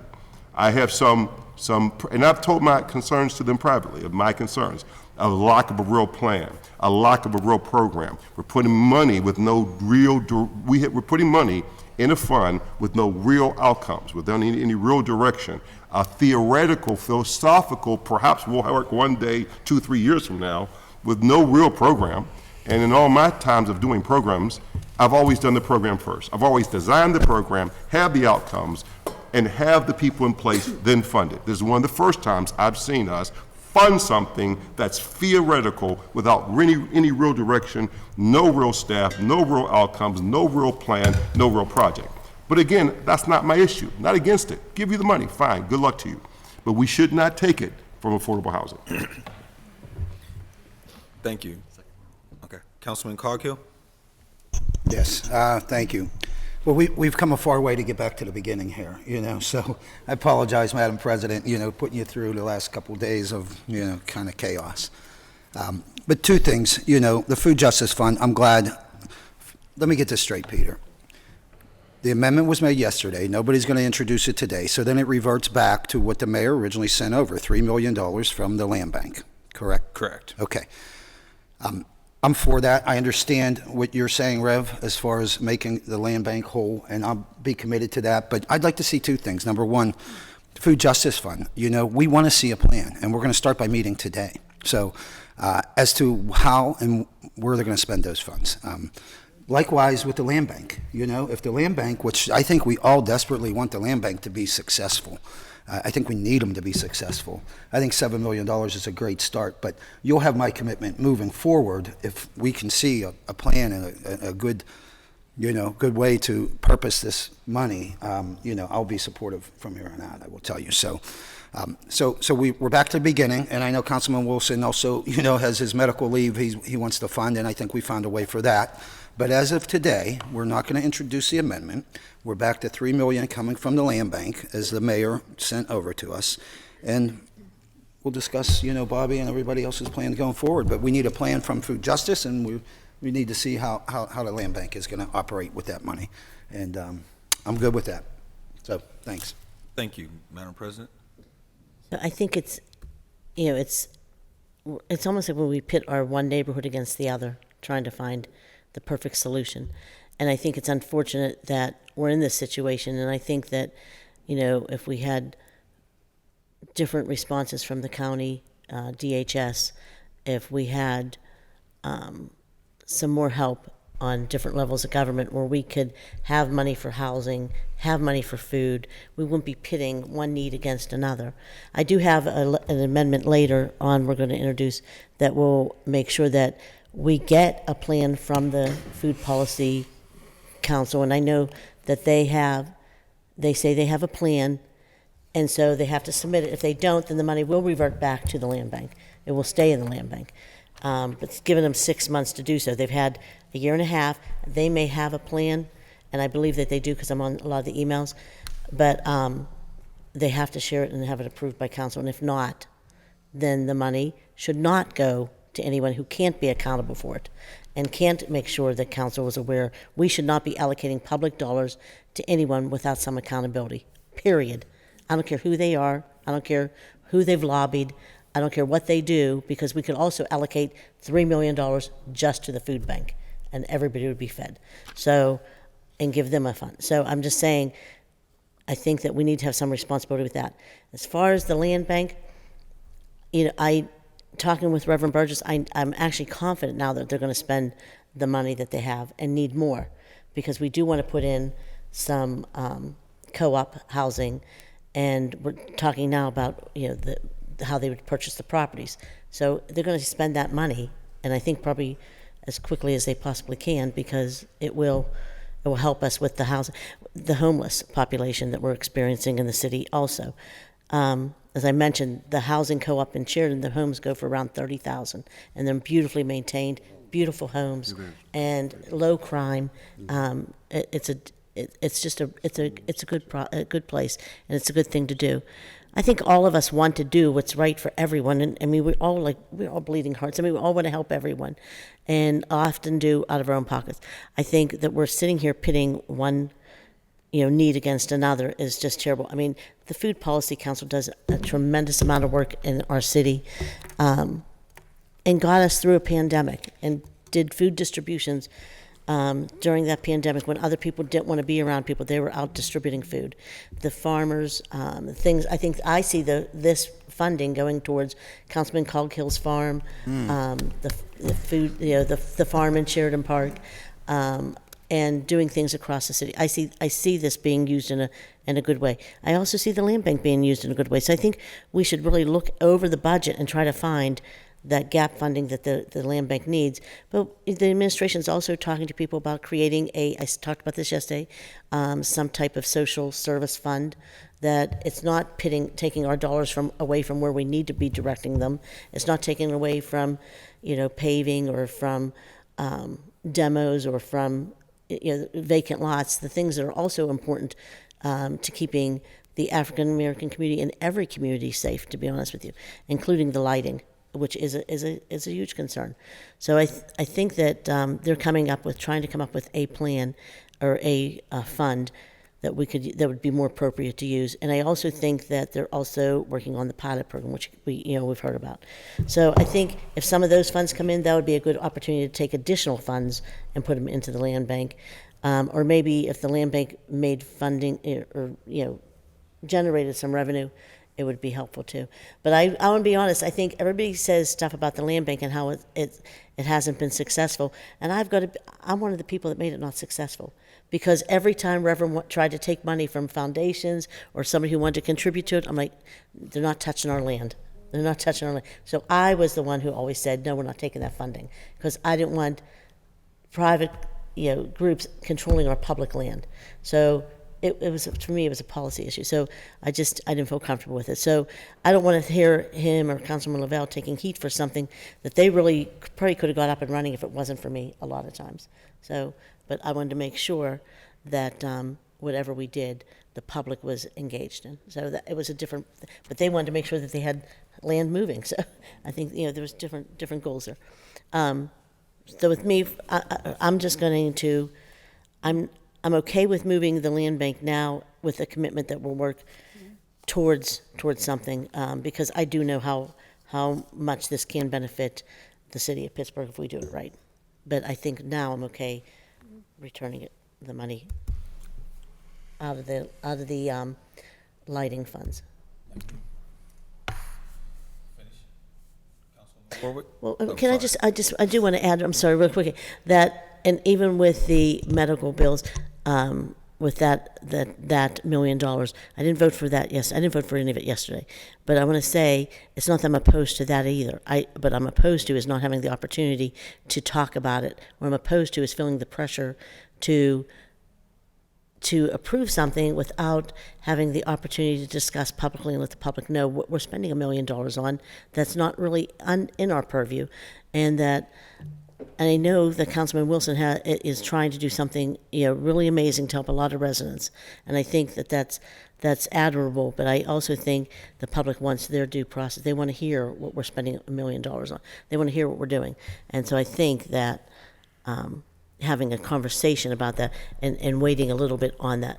It doesn't say waiver our support for what he's doing. It's saying that we're being fiscally responsible. That's all. Yeah, thanks. So I just wanted to quickly, just with regards to the Food Justice Fund and African American support, I can say that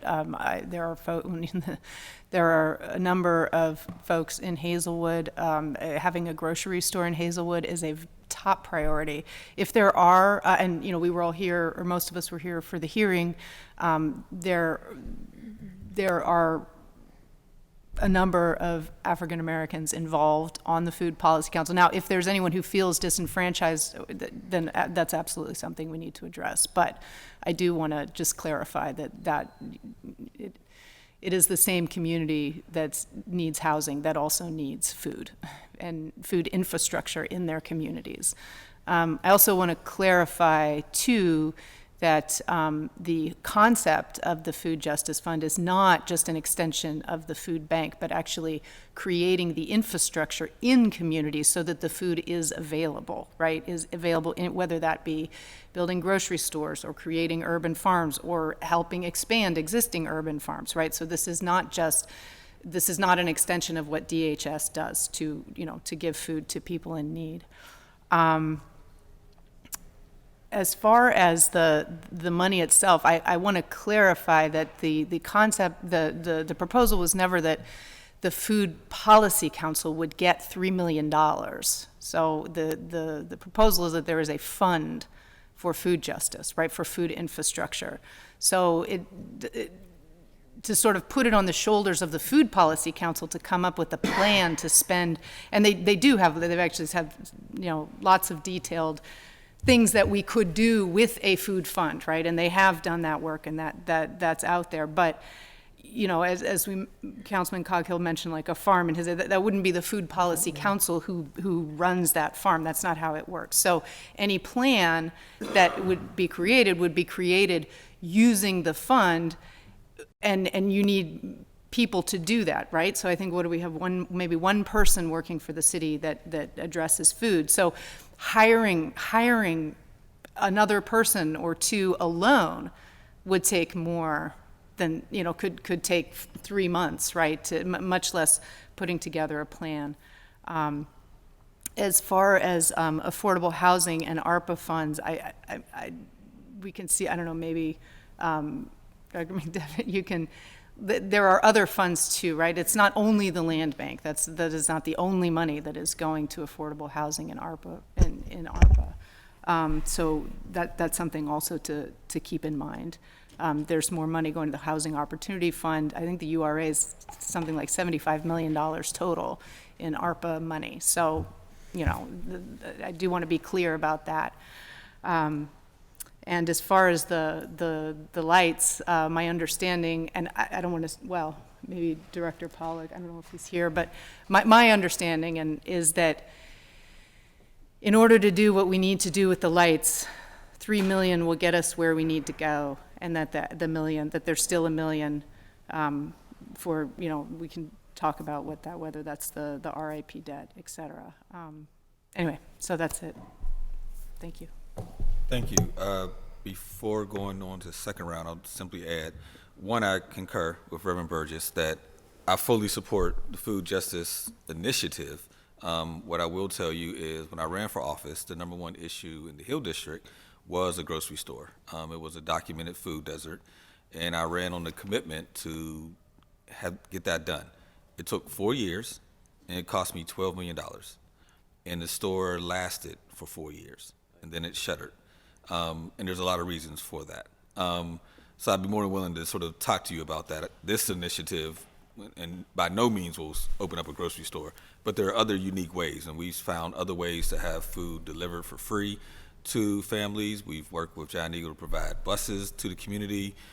We've set up farmers markets. So we've done a lot in order to provide resources around food in this area. So I say all that to say it's an issue I care about because I ran on dealing with it.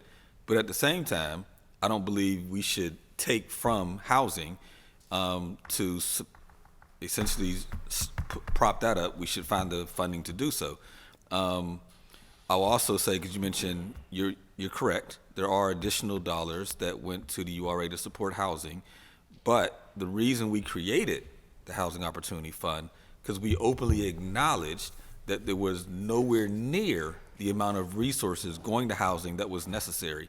And although the $10 million and now 12.5 is admirable, it's still hundreds of millions short of what we need to actually address affordable housing in the city of Pittsburgh. And so I just want to highlight that point as well. Second round, Councilman Kraus? Thank you. So if members will permit, I'm hoping I can sort of bring us to an understanding of where we are at this point in time. If we, as advised by our budget director, vote to pass 951, what we will be agreeing to is a $7 million allocation to the land bank, a $3 million allocation to food justice, and $4 million allocation to the lighting project. And then we're exactly where we were yesterday. If the members, whoever the members might be, wish to see additional amendments added, they can be added on Monday. As an example, and only as an example, Councilman Wilson can put an amendment in to take $1 million out of the lighting fund for the medical project. I'm told, to be perfectly honest and upfront with the councilman, I wouldn't support it primarily for the reasons that Councilwoman Cale Smith has with it. I do believe the councilman will have his votes, though, to get that passed and do what he needs to do. If someone wished to see a correction to the food justice and land bank, one might wish to offer that kind of an amendment on Monday as well, too. Although I would not support that either at this time. Just to be upfront with you and my members, that my wish is to leave as we are right here and now, $7 million in the land bank, $3 million in food justice, $4 million in lighting. I suspect the councilman will indeed offer that amendment on Monday, and I do believe he'll have the votes to pass that, although, as I said, in all honesty and transparency, I will not be a supporter of that because of the serious need of lighting I have in the council district I represent and the inability to really have time to digest what that might mean and the obligation that we're making. So if members are comfortable with that, I would ask perhaps if members would be willing then to just take the vote as it is now so we can move on with the remainder of our agenda past 9:51, and then God knows we're willing to work collectively and cooperatively, nights and weekends and all that to come to whatever agreements we might need to come Monday's double meeting. So if that's, I don't want to call for the vote, but if that's amenable to members, that would be great. Thank you. Council President? I'm good with that. Okay. I'm good with that. Councilman Burgess? So I'll be brief. My wife keeps telling me that, I forget that I'm old. And so, a lot of the work that we've done, because I've been doing this for 40 years, people under 40 don't remember, And so I want to make sure that, I don't sound like the Grinch. I've spent a career doing food stuff. My first ministry at our church was the food bank. I operated a food bank in our church for close to 35 years. My wife and I did monthly food to the high-rises for close to 20 years of our own expense. All the high-rises in Homewood, prior to becoming a member of council, I never talk about this, we did dinners of our own expense once a month to the high-rises in Homewood. Every Christmas for the last 20 years or so, at primarily our expense, we did 300 dinners in Homewood for Thanksgiving. Instead of doing Thanksgiving ourselves, my wife, my father, my children, we spent, and I don't talk about it, it's just the ministry we do. We did 300 dinners in Homewood to Thanksgiving, every Thanksgiving. We would eat 7, 8 o'clock at night every Thanksgiving. My wife has a passion and the reason it started is we went to visit people in high-rises and they had no food. And so we started. When I had an agency, we did the same thing with young girls.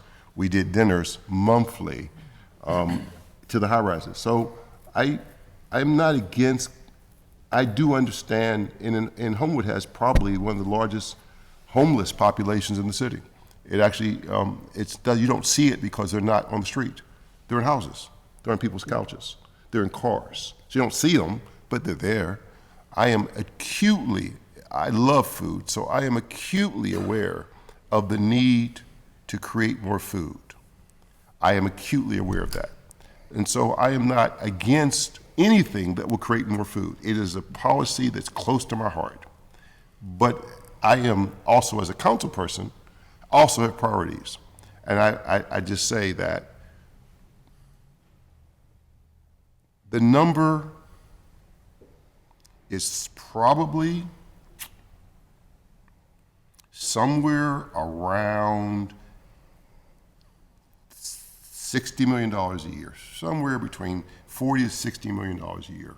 If we were really going to do something with housing, we would have to commit new money and really change, because every year we have more people who need housing, right? Every year the problem goes worse. Every year we have more people who need housing. The real number is probably about $60 million, right? That's the number that it would take to really put a dent in the housing problem. $60 million new dollars every year, and we just don't have it. And so that's why I tend to be very, very territorial. When we take a little money that we've already committed to affordable housing, when I see that taken away, I tend to be concerned, because I know all that's going to do is have less housing. And we've done that in multiple ways. The Housing Opportunity Fund gives money to pay people's rents, all good things, but it doesn't create new housing. The real problem in the city of Pittsburgh is there's not enough new affordable housing being brought online. That is the problem. It's the problem I've tried to fight for the last 16 years, 15 years, and that is it. We have to figure out a way to put more new money in housing. Now, this may not be it. They may have to find a different vehicle, and so I'm not trying to change anything. I will say that any new amendment for my support will have to include, I'm not going to take any money away from this current budget that does not include also more money for affordable housing. Because affordable housing, in my opinion, is the #1 most important cause of poor people in this city. I represent the poorest. I represent the largest amount of poor people in the city of Pittsburgh and the largest amount of African Americans. And I can guarantee you, without a doubt, affordable housing is, without a doubt, the #1. Because and you know, we've done food. I've done food for years. Food's important. I love food, not #1. And in fact, if you do a survey of black people, it won't come up, and food's good, it won't come in the top 3. It won't be the top 3 things. It just won't. Probably won't be the top 5 things. It'll be housing, it'll be income, it'll be schools, and it will be violence. Guaranteed. And then the 5th thing will be land use. It'll be boarded houses, vacant lots. It will be those things I've just listed in terms of poor people and African Americans. Those are the top 5 concerns. And so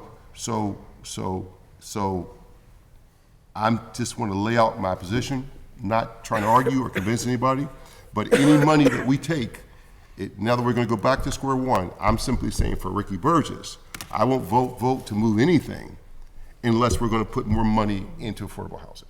All right. So Thank you. Councilman Wilson? I have to ask a couple clarifying questions. Well, questions that would help me clarify what I'm seeing here. Is Councilwoman Gross brought up how the sheet is wrong. All right, so if this is the original, what the mayor sent over. It's not. Okay. The amendment. That's not the original.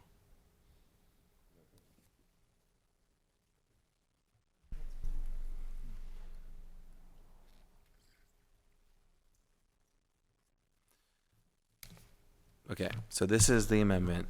This 951 on our, this is where we're at, right? 951. So if we vote for this, this is the original. That.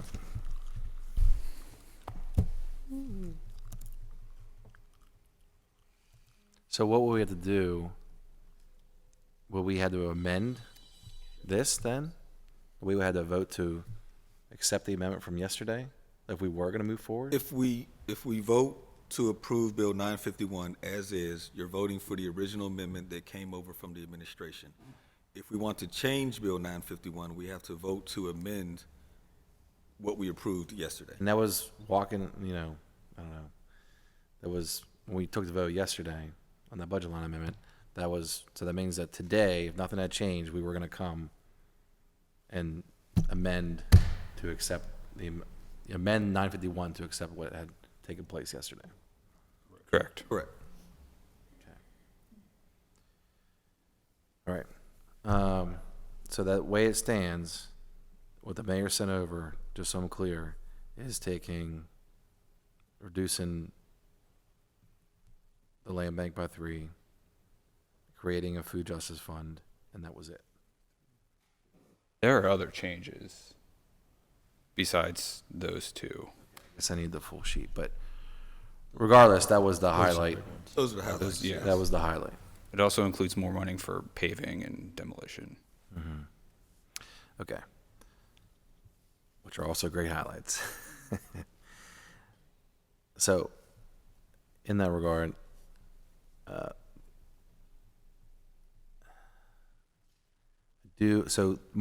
Monday will be the final vote. I would like to take a preliminary vote on the additional 1 million to reduce streetlights by 1 million. So, at this point, I'd like to make a voice amendment to do that amendment, to include that in 951. You need to make a voice amendment. You need make your motion to amend 951. Motion to amend 951 to reduce street lighting from 4 million to 3 million, and to add a line, just like there was a line added for food justice. Add the line in that section to where it would say medical debt relief for 1 million. Is there a second? I will second. Seconded. Any discussion? Yes. Discussion, Councilman Carter. No, I'll be brief. There were some issues with this original, first of all, taking it from the lighting, many issues with that, mostly dealing with our local labor union, Local 5, IBW. Since then, we've had many conversations out in the hallway. We went back and forth. They are fine, the administration is fine with taking this $1 million and putting it towards Bobby's well worth. It's a city of medical. Pittsburgh residents, yeah. With it, right. So I'm fine with it. I just wanted to clarify that for us. Discussion? Yeah, Councilman Crowe? thank you very much. There's been a fulsome conversation. I appreciate everyone who has engaged to try to find our way through this, and I applaud us once again for being collective and cooperative and always trying to find our way. I will not be supportive. I've been vocal with that only because I really haven't had time to digest what that means and the critical need for lighting within the council district I represent. So thank you very much. Further discussion? Second round? No, yes, please. I just wanted to add, I'll go with the will of the council on this, okay? I just wanted to make sure we knew that it was clarified that the $3 million that is in the lighting is enough to do the study that they want done, okay? And we will replenish that money. There's a promise from the mayor's office and, us as well, I would hope, to make sure that lighting is fully funded next time ARPA comes, when the next dollars are available. So I just clarified it all. I just wanted to make sure everybody's okay with it. I'll go with the will of the council as far as funding that now or not. Roll call. Madam President? I just want to say, it's not that I'm opposed, again, to moving $1 million towards something that we know what we're doing, that we've had the opportunity to interview, we've had the opportunity to ask questions for the public. What I don't appreciate is having this forced out in council members being put in the position where it looks like we're either in favor of helping people with medical bills or we're not in support of helping people. I think what we want to do is ask the right questions and to be good stewards of the public's dollars, which we were elected to do. And I think if denying us the opportunity to ask questions prior to allocating funds is not what I feel comfortable doing. And I think that I'm going to ask questions for that. And it's the same thing I feel with the food policy. I feel like we need to have answers for the public. We can't pick this group for this and this group for that and follow different rules. It has to be the same rules across the board. And I think to be fair to everyone, I'm supportive. Councilwoman Gross has been working for a year and a half, along with Councilwoman Strasburger and myself and other members. We've been working with the Food Policy Council for probably about a year and a half to try to get to this point. So it's not like we didn't have discussion. We had public hearings, we had post agendas, and so we really want to see them take off and thrive and help our community. So they won't keep coming back to the table saying we need additional funding. They'll be working towards getting to a place where they can sustain the efforts. We're just giving seed money. And so I can get to a comfortable place with that. I'm not comfortable giving money to somebody who I don't know. I'm not comfortable taking money from the land bank either. But I'm also really not comfortable taking money from lighting, which is an issue across all of our districts. And the longer you're in office, the more you get phone calls about the lighting in the city of Pittsburgh. And those are the things we are responsible for. So that's where I am. I'm not comfortable. Thank you. Some of those. I'll quickly simply add, I've had this conversation with Councilman Wilson for weeks now. When he first sort of mentioned this to me, brought this idea forward. So I've actually had time, unlike Councilman Krause, unlike yourself, Madam President, and other members, I've actually had time to sort of study the issue, understand it, see what other cities have done. When I spoke with him, I said, this is absolutely the most appropriate fund for this is actually not capital, PAYGO, or anything. It's actually ARPA dollars. And so because of those reasons, I told him he would have my support on this issue, which is why I'm comfortable. I understand your willingness not to. Only thing I will add to you is, just so you're aware, we're creating a line item. I believe this is going to be months in the working to try to expend this line item. So there's going to be lots of time to visit and discuss and see if this is ultimately the most appropriate thing for us to do. It's absolutely an appropriate use of the funding. How we actually do it, there's a lot of unanswered questions, but that's why I just wanted to add that one piece. With that, can we do a roll call vote, Madam President? And this is on the motion to amend. Oh, can I go? Okay, Councilman Wilson. It just came to my mind. So we're not even naming the company in this ARPA funding. So, I mean, that's. It's named in your legislation, though. Yeah, but how does. It's named in your legislation. Yeah. So how does that tie to the? Strike it from the legislation, and I'll vote for it.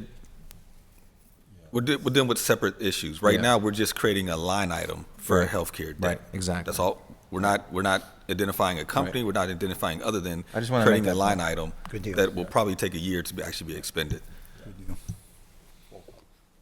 Roll call vote. Yeah. Reverend Burgess. We're good. So, I will vote for this because of my support for Councilman Wilson. He is my friend, and I do support his efforts. I also know that that COVID disproportionately has occurred among African Americans, and their bills, if you read the literature, which I've done some study the last few days, African Americans are also disproportionately saddled with medical bills because of the lack of insurance. So I'll vote aye. Mr. Coghill. Aye. Ms. Gross. Aye. Mr. Kraus. No. Mrs. Kell Smith. No. Ms. Strasburger. Aye. Ms. Warwick. To move the $1 million from the lighting to the medical debt. Aye. Mr. Wilson. Aye. Mr. Lavelle, Chair. Aye. Aye, 7, noes 2. The bill is amended. Any discussion on the bill as amended? Thank you, Mr. Chair. Seeing none, all those in favor say aye. Aye. Any opposed? Oppose. One opposed. Well, Let me. No, I'd be an aye. Yeah, I'd be an aye. Yeah, all right. Had to think about that. so 9 ayes. Or Bruce. I'd have to be an aye. I'm just, you know. Affirmative recommendation. Mr. Chair, this is none of my business, and this is certainly not my place. We have directors in the audience as well, too. We've I've been taken told a that. lot of time this morning. Is there any way we could? I'll take. We should. recommendation So we can quickly run through these last ones. I'm good. So if Madam President, if you'll read Bill, let's say 952 and 953 together, these both are regarding the Stop the Violence Fund. Bill 952, ordinance amending the Pittsburgh Code, Title II, Fiscal, Article 5, Special Funds, Chapter 237, Stop the Violence Fund, 23703, uses and restrictions of the Stop the Violence Fund by changing the annual percentage budgeted for outside community-based non-governmental organizations. And Bill 953, resolution authorizing appropriations and salaries of the Stop the Violence Fund for the 2023 fiscal year, beginning January 1, 2023. Motion to approve. Second. Any discussion? Seeing none, all those in favor say aye. Aye. Any opposed? Affirmative recommendation. If Bill 954. Bill 954, excuse me, resolution authorizing appropriations, salaries, and capital expenditures of the Parks Trust Fund for the 2023 fiscal year, beginning January 1, 2023. Motion to approve. Second. With that, I now need someone to offer a motion to amend to approve the capital amendments for Council 3 and 4 and the mayoral capital amendment number 3. Motion to approve. Second. Or amend, I'm sorry. Thank you. All those in favor say aye. Aye. Any opposed? The bill is amended. Any further discussion on the bill as amended? Seeing none, all those in favor say aye. Aye. Any opposed? Affirmative recommendation. So, Councilman Burgess, this bill. There's one less bill. So- I can't follow that. I can't. next, if members are willing, Madam President wanted to add a bill which would be under the Finance Committee. It would be Bill 1074. She would need to make a motion to waive the rules of council to allow this bill to come to our standing committee's meeting. Well, I can do it next week. You want to do it next week? Yeah, I'll do it next week. Okay. So then we need a motion. We have 1013 yet, We Mr. didn't Chair. read 10. I skipped something? I'm sorry. I was trying to get done with it. Bill 1013. I Bill apologize. 1013, resolution repealing an item in resolution number 318 of 2018, effective date May 14, 2018, in order to rescind the sale. Motion to approve. Second. All those in favor say aye. Aye. Any opposed? Affirmative recommendation. Now we've finished that committee. Need a motion to approve the invoices? So moved. Second. Thank you, Any Director. discussion? Seeing none, all those in favor say aye. Aye. Any opposed? Invoices are approved. Need a motion to approve the interdepartmental transfers? So Did moved. we have to Second. do an amendment for something? No, we had to do a resolution for something. Did We do that? had to, we had, you're right. No, yeah, Rhea sent a thing, what we had There to were do. two, I apologize. If we can go back to Voice. invoices, motion to reconsider? Motion to reconsider. Second. There were actually two bills, not rushing through, I apologize. There are actually two bills where we need to waive the rules to approve the limits, to moved. approve the spending. Yeah. Second, the two, Mr. Chair. One was a police bill and one was our subscription to the Southwest Planning Commission. Gotcha. That's good. All those in favor say aye. Aye. All right, so we've waived the rules. All, motion to approve the invoices. So moved. Second. All those in favor say aye. Aye. Invoices are approved. Councilwoman Warwick is looking at me as if we may have done something funny. No, no. Oh, I'm just going to clarify. In our invoices, we have set amounts that you can that automatically get approved. If an invoice comes over that is above that $5,000 threshold, we have to waive the rules to approve that invoice. And I forgot that part, which is why we had to go back. So, motion to approve the interdepartmental transfers. So moved. Second. All those in favor say aye. Aye. Any opposed? And transfers are approved. Motion to approve the P cards. So moved. Second. All those in favor say aye. Aye. Any opposed? And P cards are approved. That takes us to Public Safety Services Committee chaired by Councilman Kraus. We have our first deferred papers, Bill 629. Yes. Yes. Yes. Bill 629, resolution establishing the Pittsburgh Strong Communities Initiative and Advisory Committee. Motion to approve. Second. Discussion? Seeing none, all those in favor say aye. Aye. Any opposed? Affirmative recommendation. Bill 1017.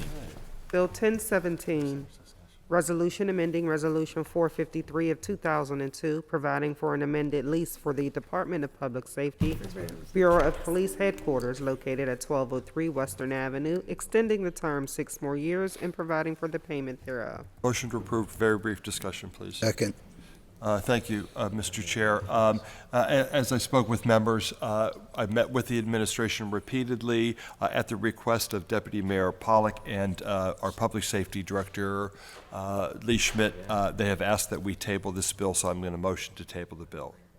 Second. Roll call vote, Madam President? Reverend Burgess. Mr. Coghill. Aye. Ms. Gross. Yes. Aye. Mr. Kraus. Aye. Mrs. Cal Smith. Ms. Strasburger. Aye. Ms. Warwick. Aye. Mr. Wilson. Aye. Mr. Lavelle, Chair. Aye. Ayes 8, noes 0, bills tabled. Thank you. Thank you. That moves us to our Public Works Committee, chaired by Councilman Coghill. Our first deferred paper is Bill 959. Bill 959, resolution providing for an agreement or agreements with the Pennsylvania Department of Transportation for costs associated with the construction phase of the Sylvan Avenue Multimodal Path Project, providing for the payment of the cost thereof not to exceed $1 million. This resolution serves to authorize only the reimbursement agreement at no cost to the city of Pittsburgh. Future resolutions will authorize the project-specific service agreements. A motion to approve. This with I'm discussion. sorry. Motion to approve, brief discussion. Second. Second, discussion? I'll defer to Councilwoman Warwick, I think she wants to bring somebody to the table. Yeah, Director Lucas, would you be able to come to the table? Thank you.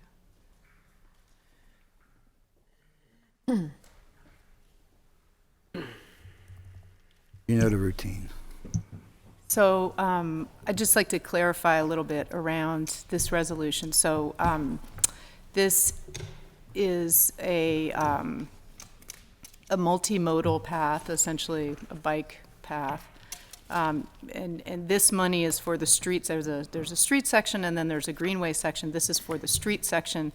It is essentially more or less a dead-end street, a highly unused street in Hazelwood. A grant was received back in, I want to say 2018, as part of the Mon Oakland Connector project. So, and the issue is that that grant money needs to be spent on this street in particular, which is $1 million to be spent on essentially rehabbing what is a dead-end street. So my concern is that we have so many other issues in Hazelwood.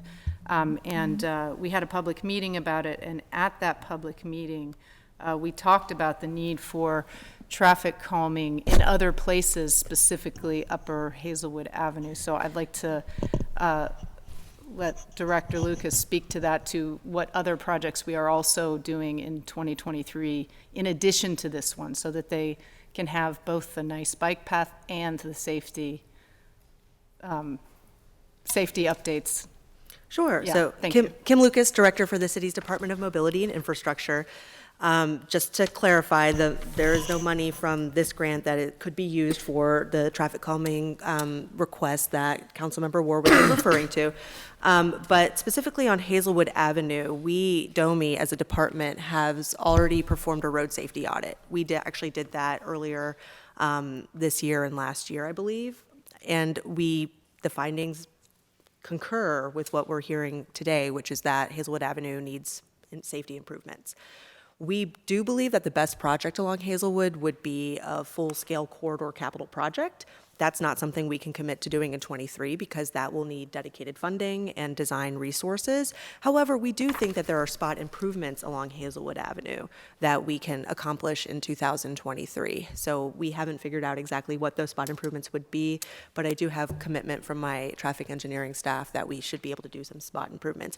And I was on Hazelwood Avenue yesterday for some time, chose to have a meeting down there. Okay. And so, I've been to the site recently so that I can make sure that I'm, familiar with it. Perfect. Thank you. Comfortable with it? Yes. Okay. Thank you. Thank you. Any further discussion? Seeing none, all those in favor say aye. Aye. Any opposed? Affirmative recommendation. Bill 989. Bill 989, resolution providing for an agreement with CSXT for engineering work on the Fraser Street Swinburne Bridge Replacement Project and providing for the payment of the cost thereof not to exceed $20,020. Motion to hold for 1 week. Can I have a brief Okay, no, discussion? that was at Councilman Kraus's request, but yeah, we'll retract that and open up for conversation then. Just very brief Sure. discussion I do want to hold. So, because we have a meeting on Friday about this, but I just want to clarify for the record. So my concern here is there is a bridge, the Swinburne Bridge, and it goes directly over 4 Mile Run. It shares with Councilman Kraus's district. We're here. Swinburne, yeah. She's just commenting on, we're going to hold it though. Yeah, we're going to hold it. I just wanted to clarify, so for everyone here. So it's partially Councilman Kraus's district. However, everyone who lives under the bridge and will be affected by the traffic related to the bridge mostly lives in my district. So that's why. So the concern is that, well, first of all, I just want to address bridges in the run in general, right? So that everyone understands that bridge safety in the run is something I'm very familiar with. We have the Swinburne Bridge, we have the trestle, which is a railroad going over the run as well, not a DOMI bridge. We also have 376. So just so folks know what people in the run have been dealing with over years when it comes to our bridges, the train bridge has... Is that what their props were for? I was wondering. That's what the props are for. So this is what falls off the trestle regularly. And this is not a DOMI thing. This is this is a train, regularly to the point that all the kids in the run collect these things, right? So we have this falling off. Our 376, a year or so ago, started having rocks, pieces of 376 falling off onto our playground. And the solution to that has been to put sort of an under bridge and then a bag around the side. So in 4 Mile Run, we are acutely aware and concerned about bridge safety. So I just want to make that clear to anyone who's like, why is she talking about a bridge? Why is she questioning what we're doing with the bridge? So that's what it's come. So with the Swinburne Bridge, it is one of the only bridges that is slated for a replace instead of a repair. So, and this is what the call is going to be about on Friday. But so what I want to understand, because the last information that I could find and that is available for folks publicly is this National Bridge Report, whether it's accurate or not, from citing a study from 2018 that says that the Swinburne Bridge could be repaired for about $711,000. That would, of course, be more in today's dollars, and that was back in 2018. So the question remains, why are we tearing that, which will cause incredible pain for the neighborhood, right? I mean, Greenfield Avenue will be one way for possibly up to 2 years. So replacing this bridge is a massive project. It's in the budget. It's a $12.6 million line item. We also have other bridges around the city, right? So that is why I'm raising this. You can address it here if you'd like, but we're also going to talk about it on Friday. So I just wanted to clarify for everybody why I'm just want to know more about what's going on with this bridge. So. Thank you. Any further discussion? I mean, just direct, would you like to, do you want to? Sure. And I know we do have a meeting this week, but just to share some information that I shared with the council member previously via email for the benefit of the public. So the reason that a number of the bridges that you see before you that are slated for design are listed as rehab or replacement versus just replacement, often and most of the time has had to do with the historic designation. And so historic designation is what triggers an additional review and evaluation of whether the bridge can be one or the other of those. This bridge is not subject to that, so that was one element that is not included. That is included for many of our bridges in the city. We have 146 or so that the city maintains out of almost 450 citywide. The department in 2018, in conjunction with the Pennsylvania Department of Transportation, when the scoping field view for this bridge was kicked off, the recommendation at that time for the safest possible project was to do a complete reconstruction of the bridge, and that there's opportunity for the city to have a bridge that would be a 100-year lifespan on it instead of a rehab that wouldn't get us maybe not even half as much of that time. And it was an opportunity to, there would be inconvenience to the community either way. And I'm trying to find the note on this, but the inspection report that I think that you're referring to from 2018 cited significant structural ratings that included the substructure, superstructure, and deck were in poor condition. So a rehab wouldn't be painting. It wouldn't be minor maintenance. It would probably involve removing the deck and putting it back. So in terms of the time frames that it would take and the inconvenience and the lack of connection in the community of a total rehab versus a reconstruction versus the rehab elements that were identified would be pretty similar. It'd be pretty similar. And so that at the time was the recommendation and still is the recommendation that for the safest project in terms of what can be done there and what will yield the best outcome for the city and the neighborhood moving forward, that a full reconstruction is what has been identified. So the councilwoman and I have had opportunity to talk. I do want to support her desire to get up to speed and sort of try to find her way. And as you can see, even the last 2 days has, just been a drop in the bucket as to what we put on you when you get here. So I'm happy to support that. I will be in attendance at the meeting, but I do want to be honest and clear in my remarks to the public. I am not an expert here. I am going to take the advice of the experts. I am not going to sleep at night thinking that in some way, shape, or form I could be responsible for bridge collapse when professionals that clearly understand how these things need to take place are saying you really do need to replace the bridge. And if and to hear you, Director, say that give or take within 10 or 20%, it's going to be the same amount of time to repair as it is to replace, I'm much more comfortable with saying, at least I know this is replacing structural. So I just want to be on the record about that and be very public about that. But my mind is open and I'm in attendance to the meeting on Friday, and I am happy to support, did we say a 4-week hold?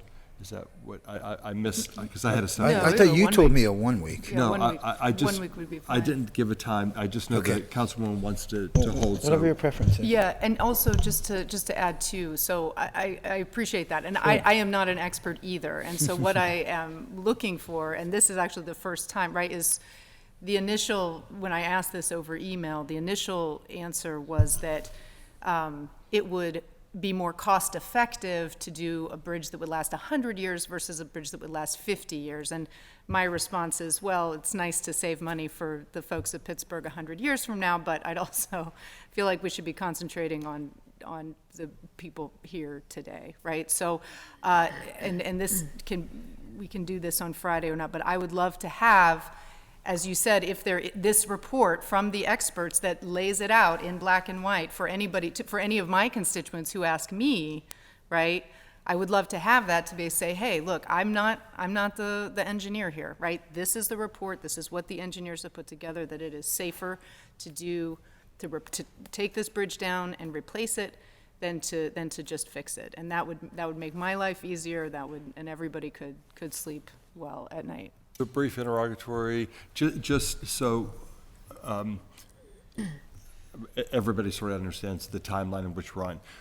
The council session does not end in January like it will next year. The bill can continue into the beginning of the new year. Give us ample time to discuss on Friday. We do not have to take the vote on Monday. We can take it in early January. We'll still be fine. We won't screw your construction schedule up in any way. I just don't want you to feel pressure that we meet Friday and we're going to have to make a decision on Monday. It is okay. The session will not end. We can take this up in the beginning of January, unless you're going to tell me different. Sure, of course. Sorry, just one quick note too. So what's in front of you today is to approve an agreement with CSX to review the bridge because it touches their railroad. I think we would have to have that agreement regardless of it being a full reconstruction or a rehab, so it's still going to be a critical path item. We are in preliminary design phase now. So also, there was a little bit of conversation about the connection of this with other projects.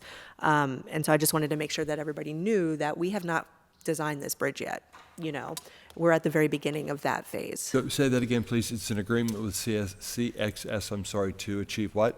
For them, so we have to pay CSX, the railroad, to review our design drawings. So once we have those designs in hand, we need to have them look at them and approve them because they don't want us doing some construction project that will have a negative impact on their line. Of course. And so what's in front of you today is just to vote on authorizing us to enter into agreement with the railroad to review our plans when we have them. I'm comfortable with doing that. I'll leave that up to the councilwoman to make her decision as to whether she wishes to see it held or to agree. This is just one step in 100 steps that would have to take. Yeah, that's fine. We can move forward with this. Yeah. Thank you, Councilwoman. Appreciate it. Thank you, Director.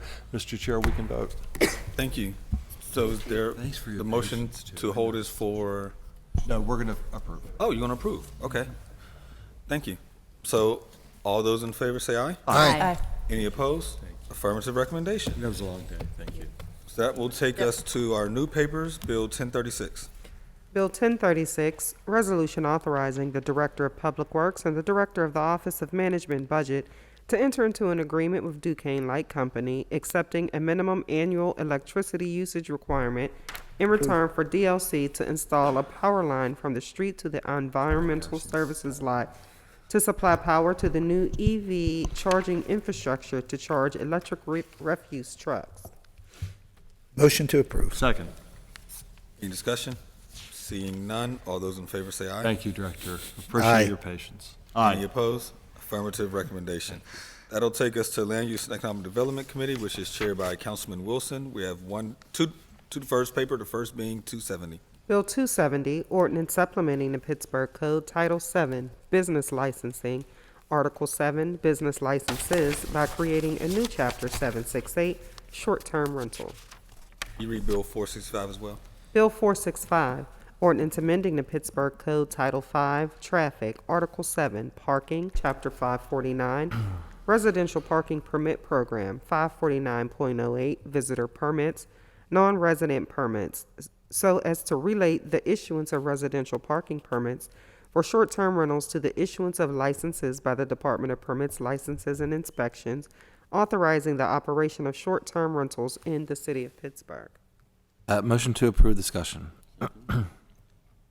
Councilman? Thank you, Mr. Chair.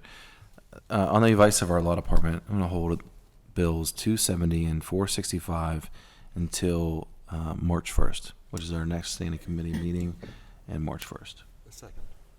Thank you, Councilman. Thank you. All those in favor say aye. Aye. Any opposed? Bills will be held. That takes us to Urban Recreation Committee, chaired by Councilwoman Strasburger. Our one deferred paper is Bill 860.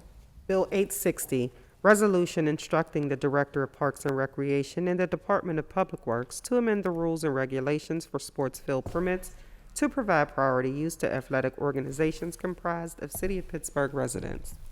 Motion to approve, brief discussion. Second. I'll defer to the bill sponsor, Council President Cale Smith, and co-sponsor, Council Member Wilson.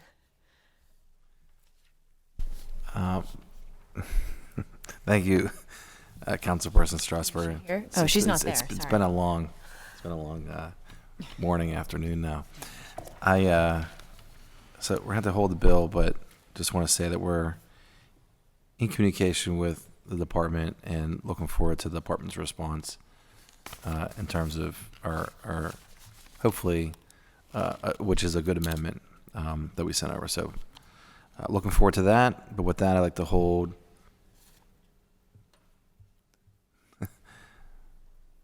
one week. Second.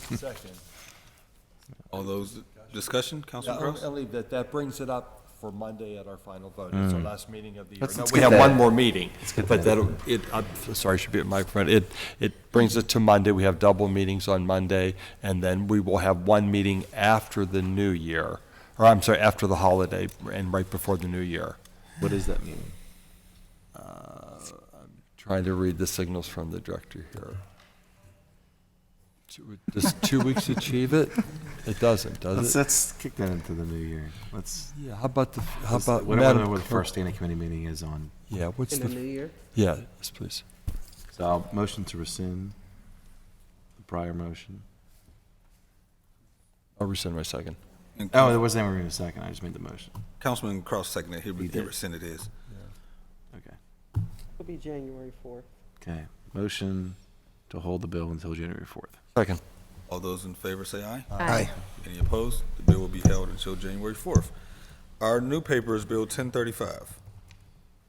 Bill 1035, resolution authorizing the mayor and the Director of Parks and Recreation to enter on behalf of the City of Pittsburgh into an agreement or agreements with Keys Service Corps with regard to the 2022 AmeriCorps Summer Program. Said agreement or agreements involves the matching of funds and shall be a cost to the city not to exceed $12,000.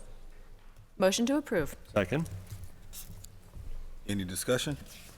Seeing none, all those in favor say aye. Aye. Any opposed? Affirmative recommendation. That moves us to Intergovernmental Affairs Committee, chaired by Councilman Gross. We have our first new paper, Bill 1037. Bill 1037, resolution adopting plan revision to the City of Pittsburgh's official sewage facilities plan for the Environmental Charter School project, which will involve the development of an environmental charter school with associated amenities. The site address is 6545 Hamilton Avenue in the 8th Ward. Motion to approve. Second. Any discussion? Seeing none, all those in favor say aye. Aye. Any opposed? Affirmative recommendation. Our last bill is Bill 1038. Bill 1038, resolution amending Resolution 219 of 2013, adopting an official plan revision to the City of Pittsburgh's official sewage facilities plan for the Lower Hill redevelopment project in the 3rd Ward of the City of Pittsburgh, Lower Hill redevelopment. Motion to approve brief discussion. Second. Councilman Lavelle, I just wanted to give you the opportunity to make any comment, if you've got one. No major comments. Some members noticed that as we were wrapping up our budget hearing yesterday, I logged into our City Planning Commission meeting because there were briefings regarding the Lower Hill. So it's good to see this piece getting done so additional development can move forward. So thank you.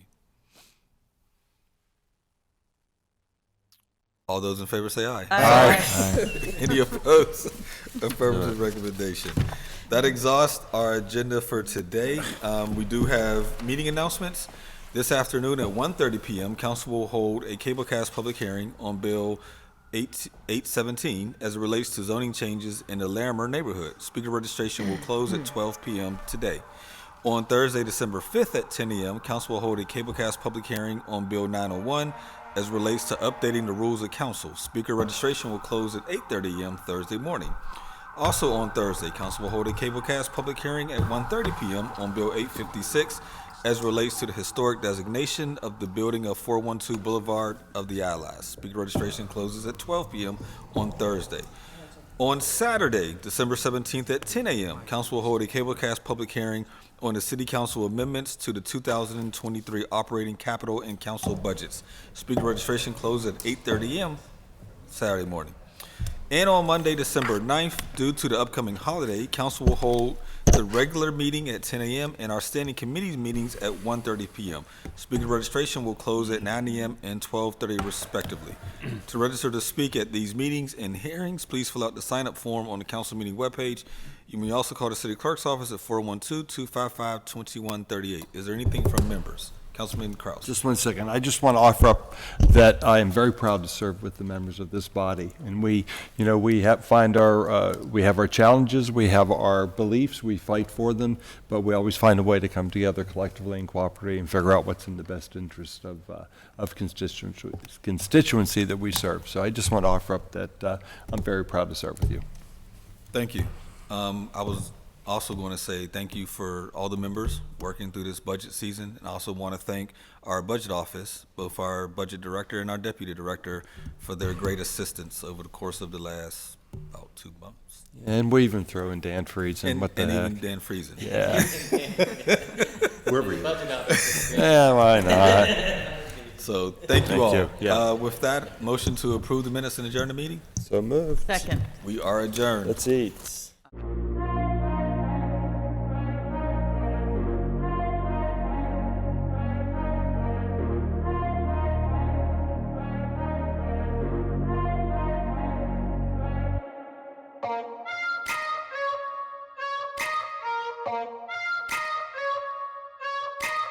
Bye.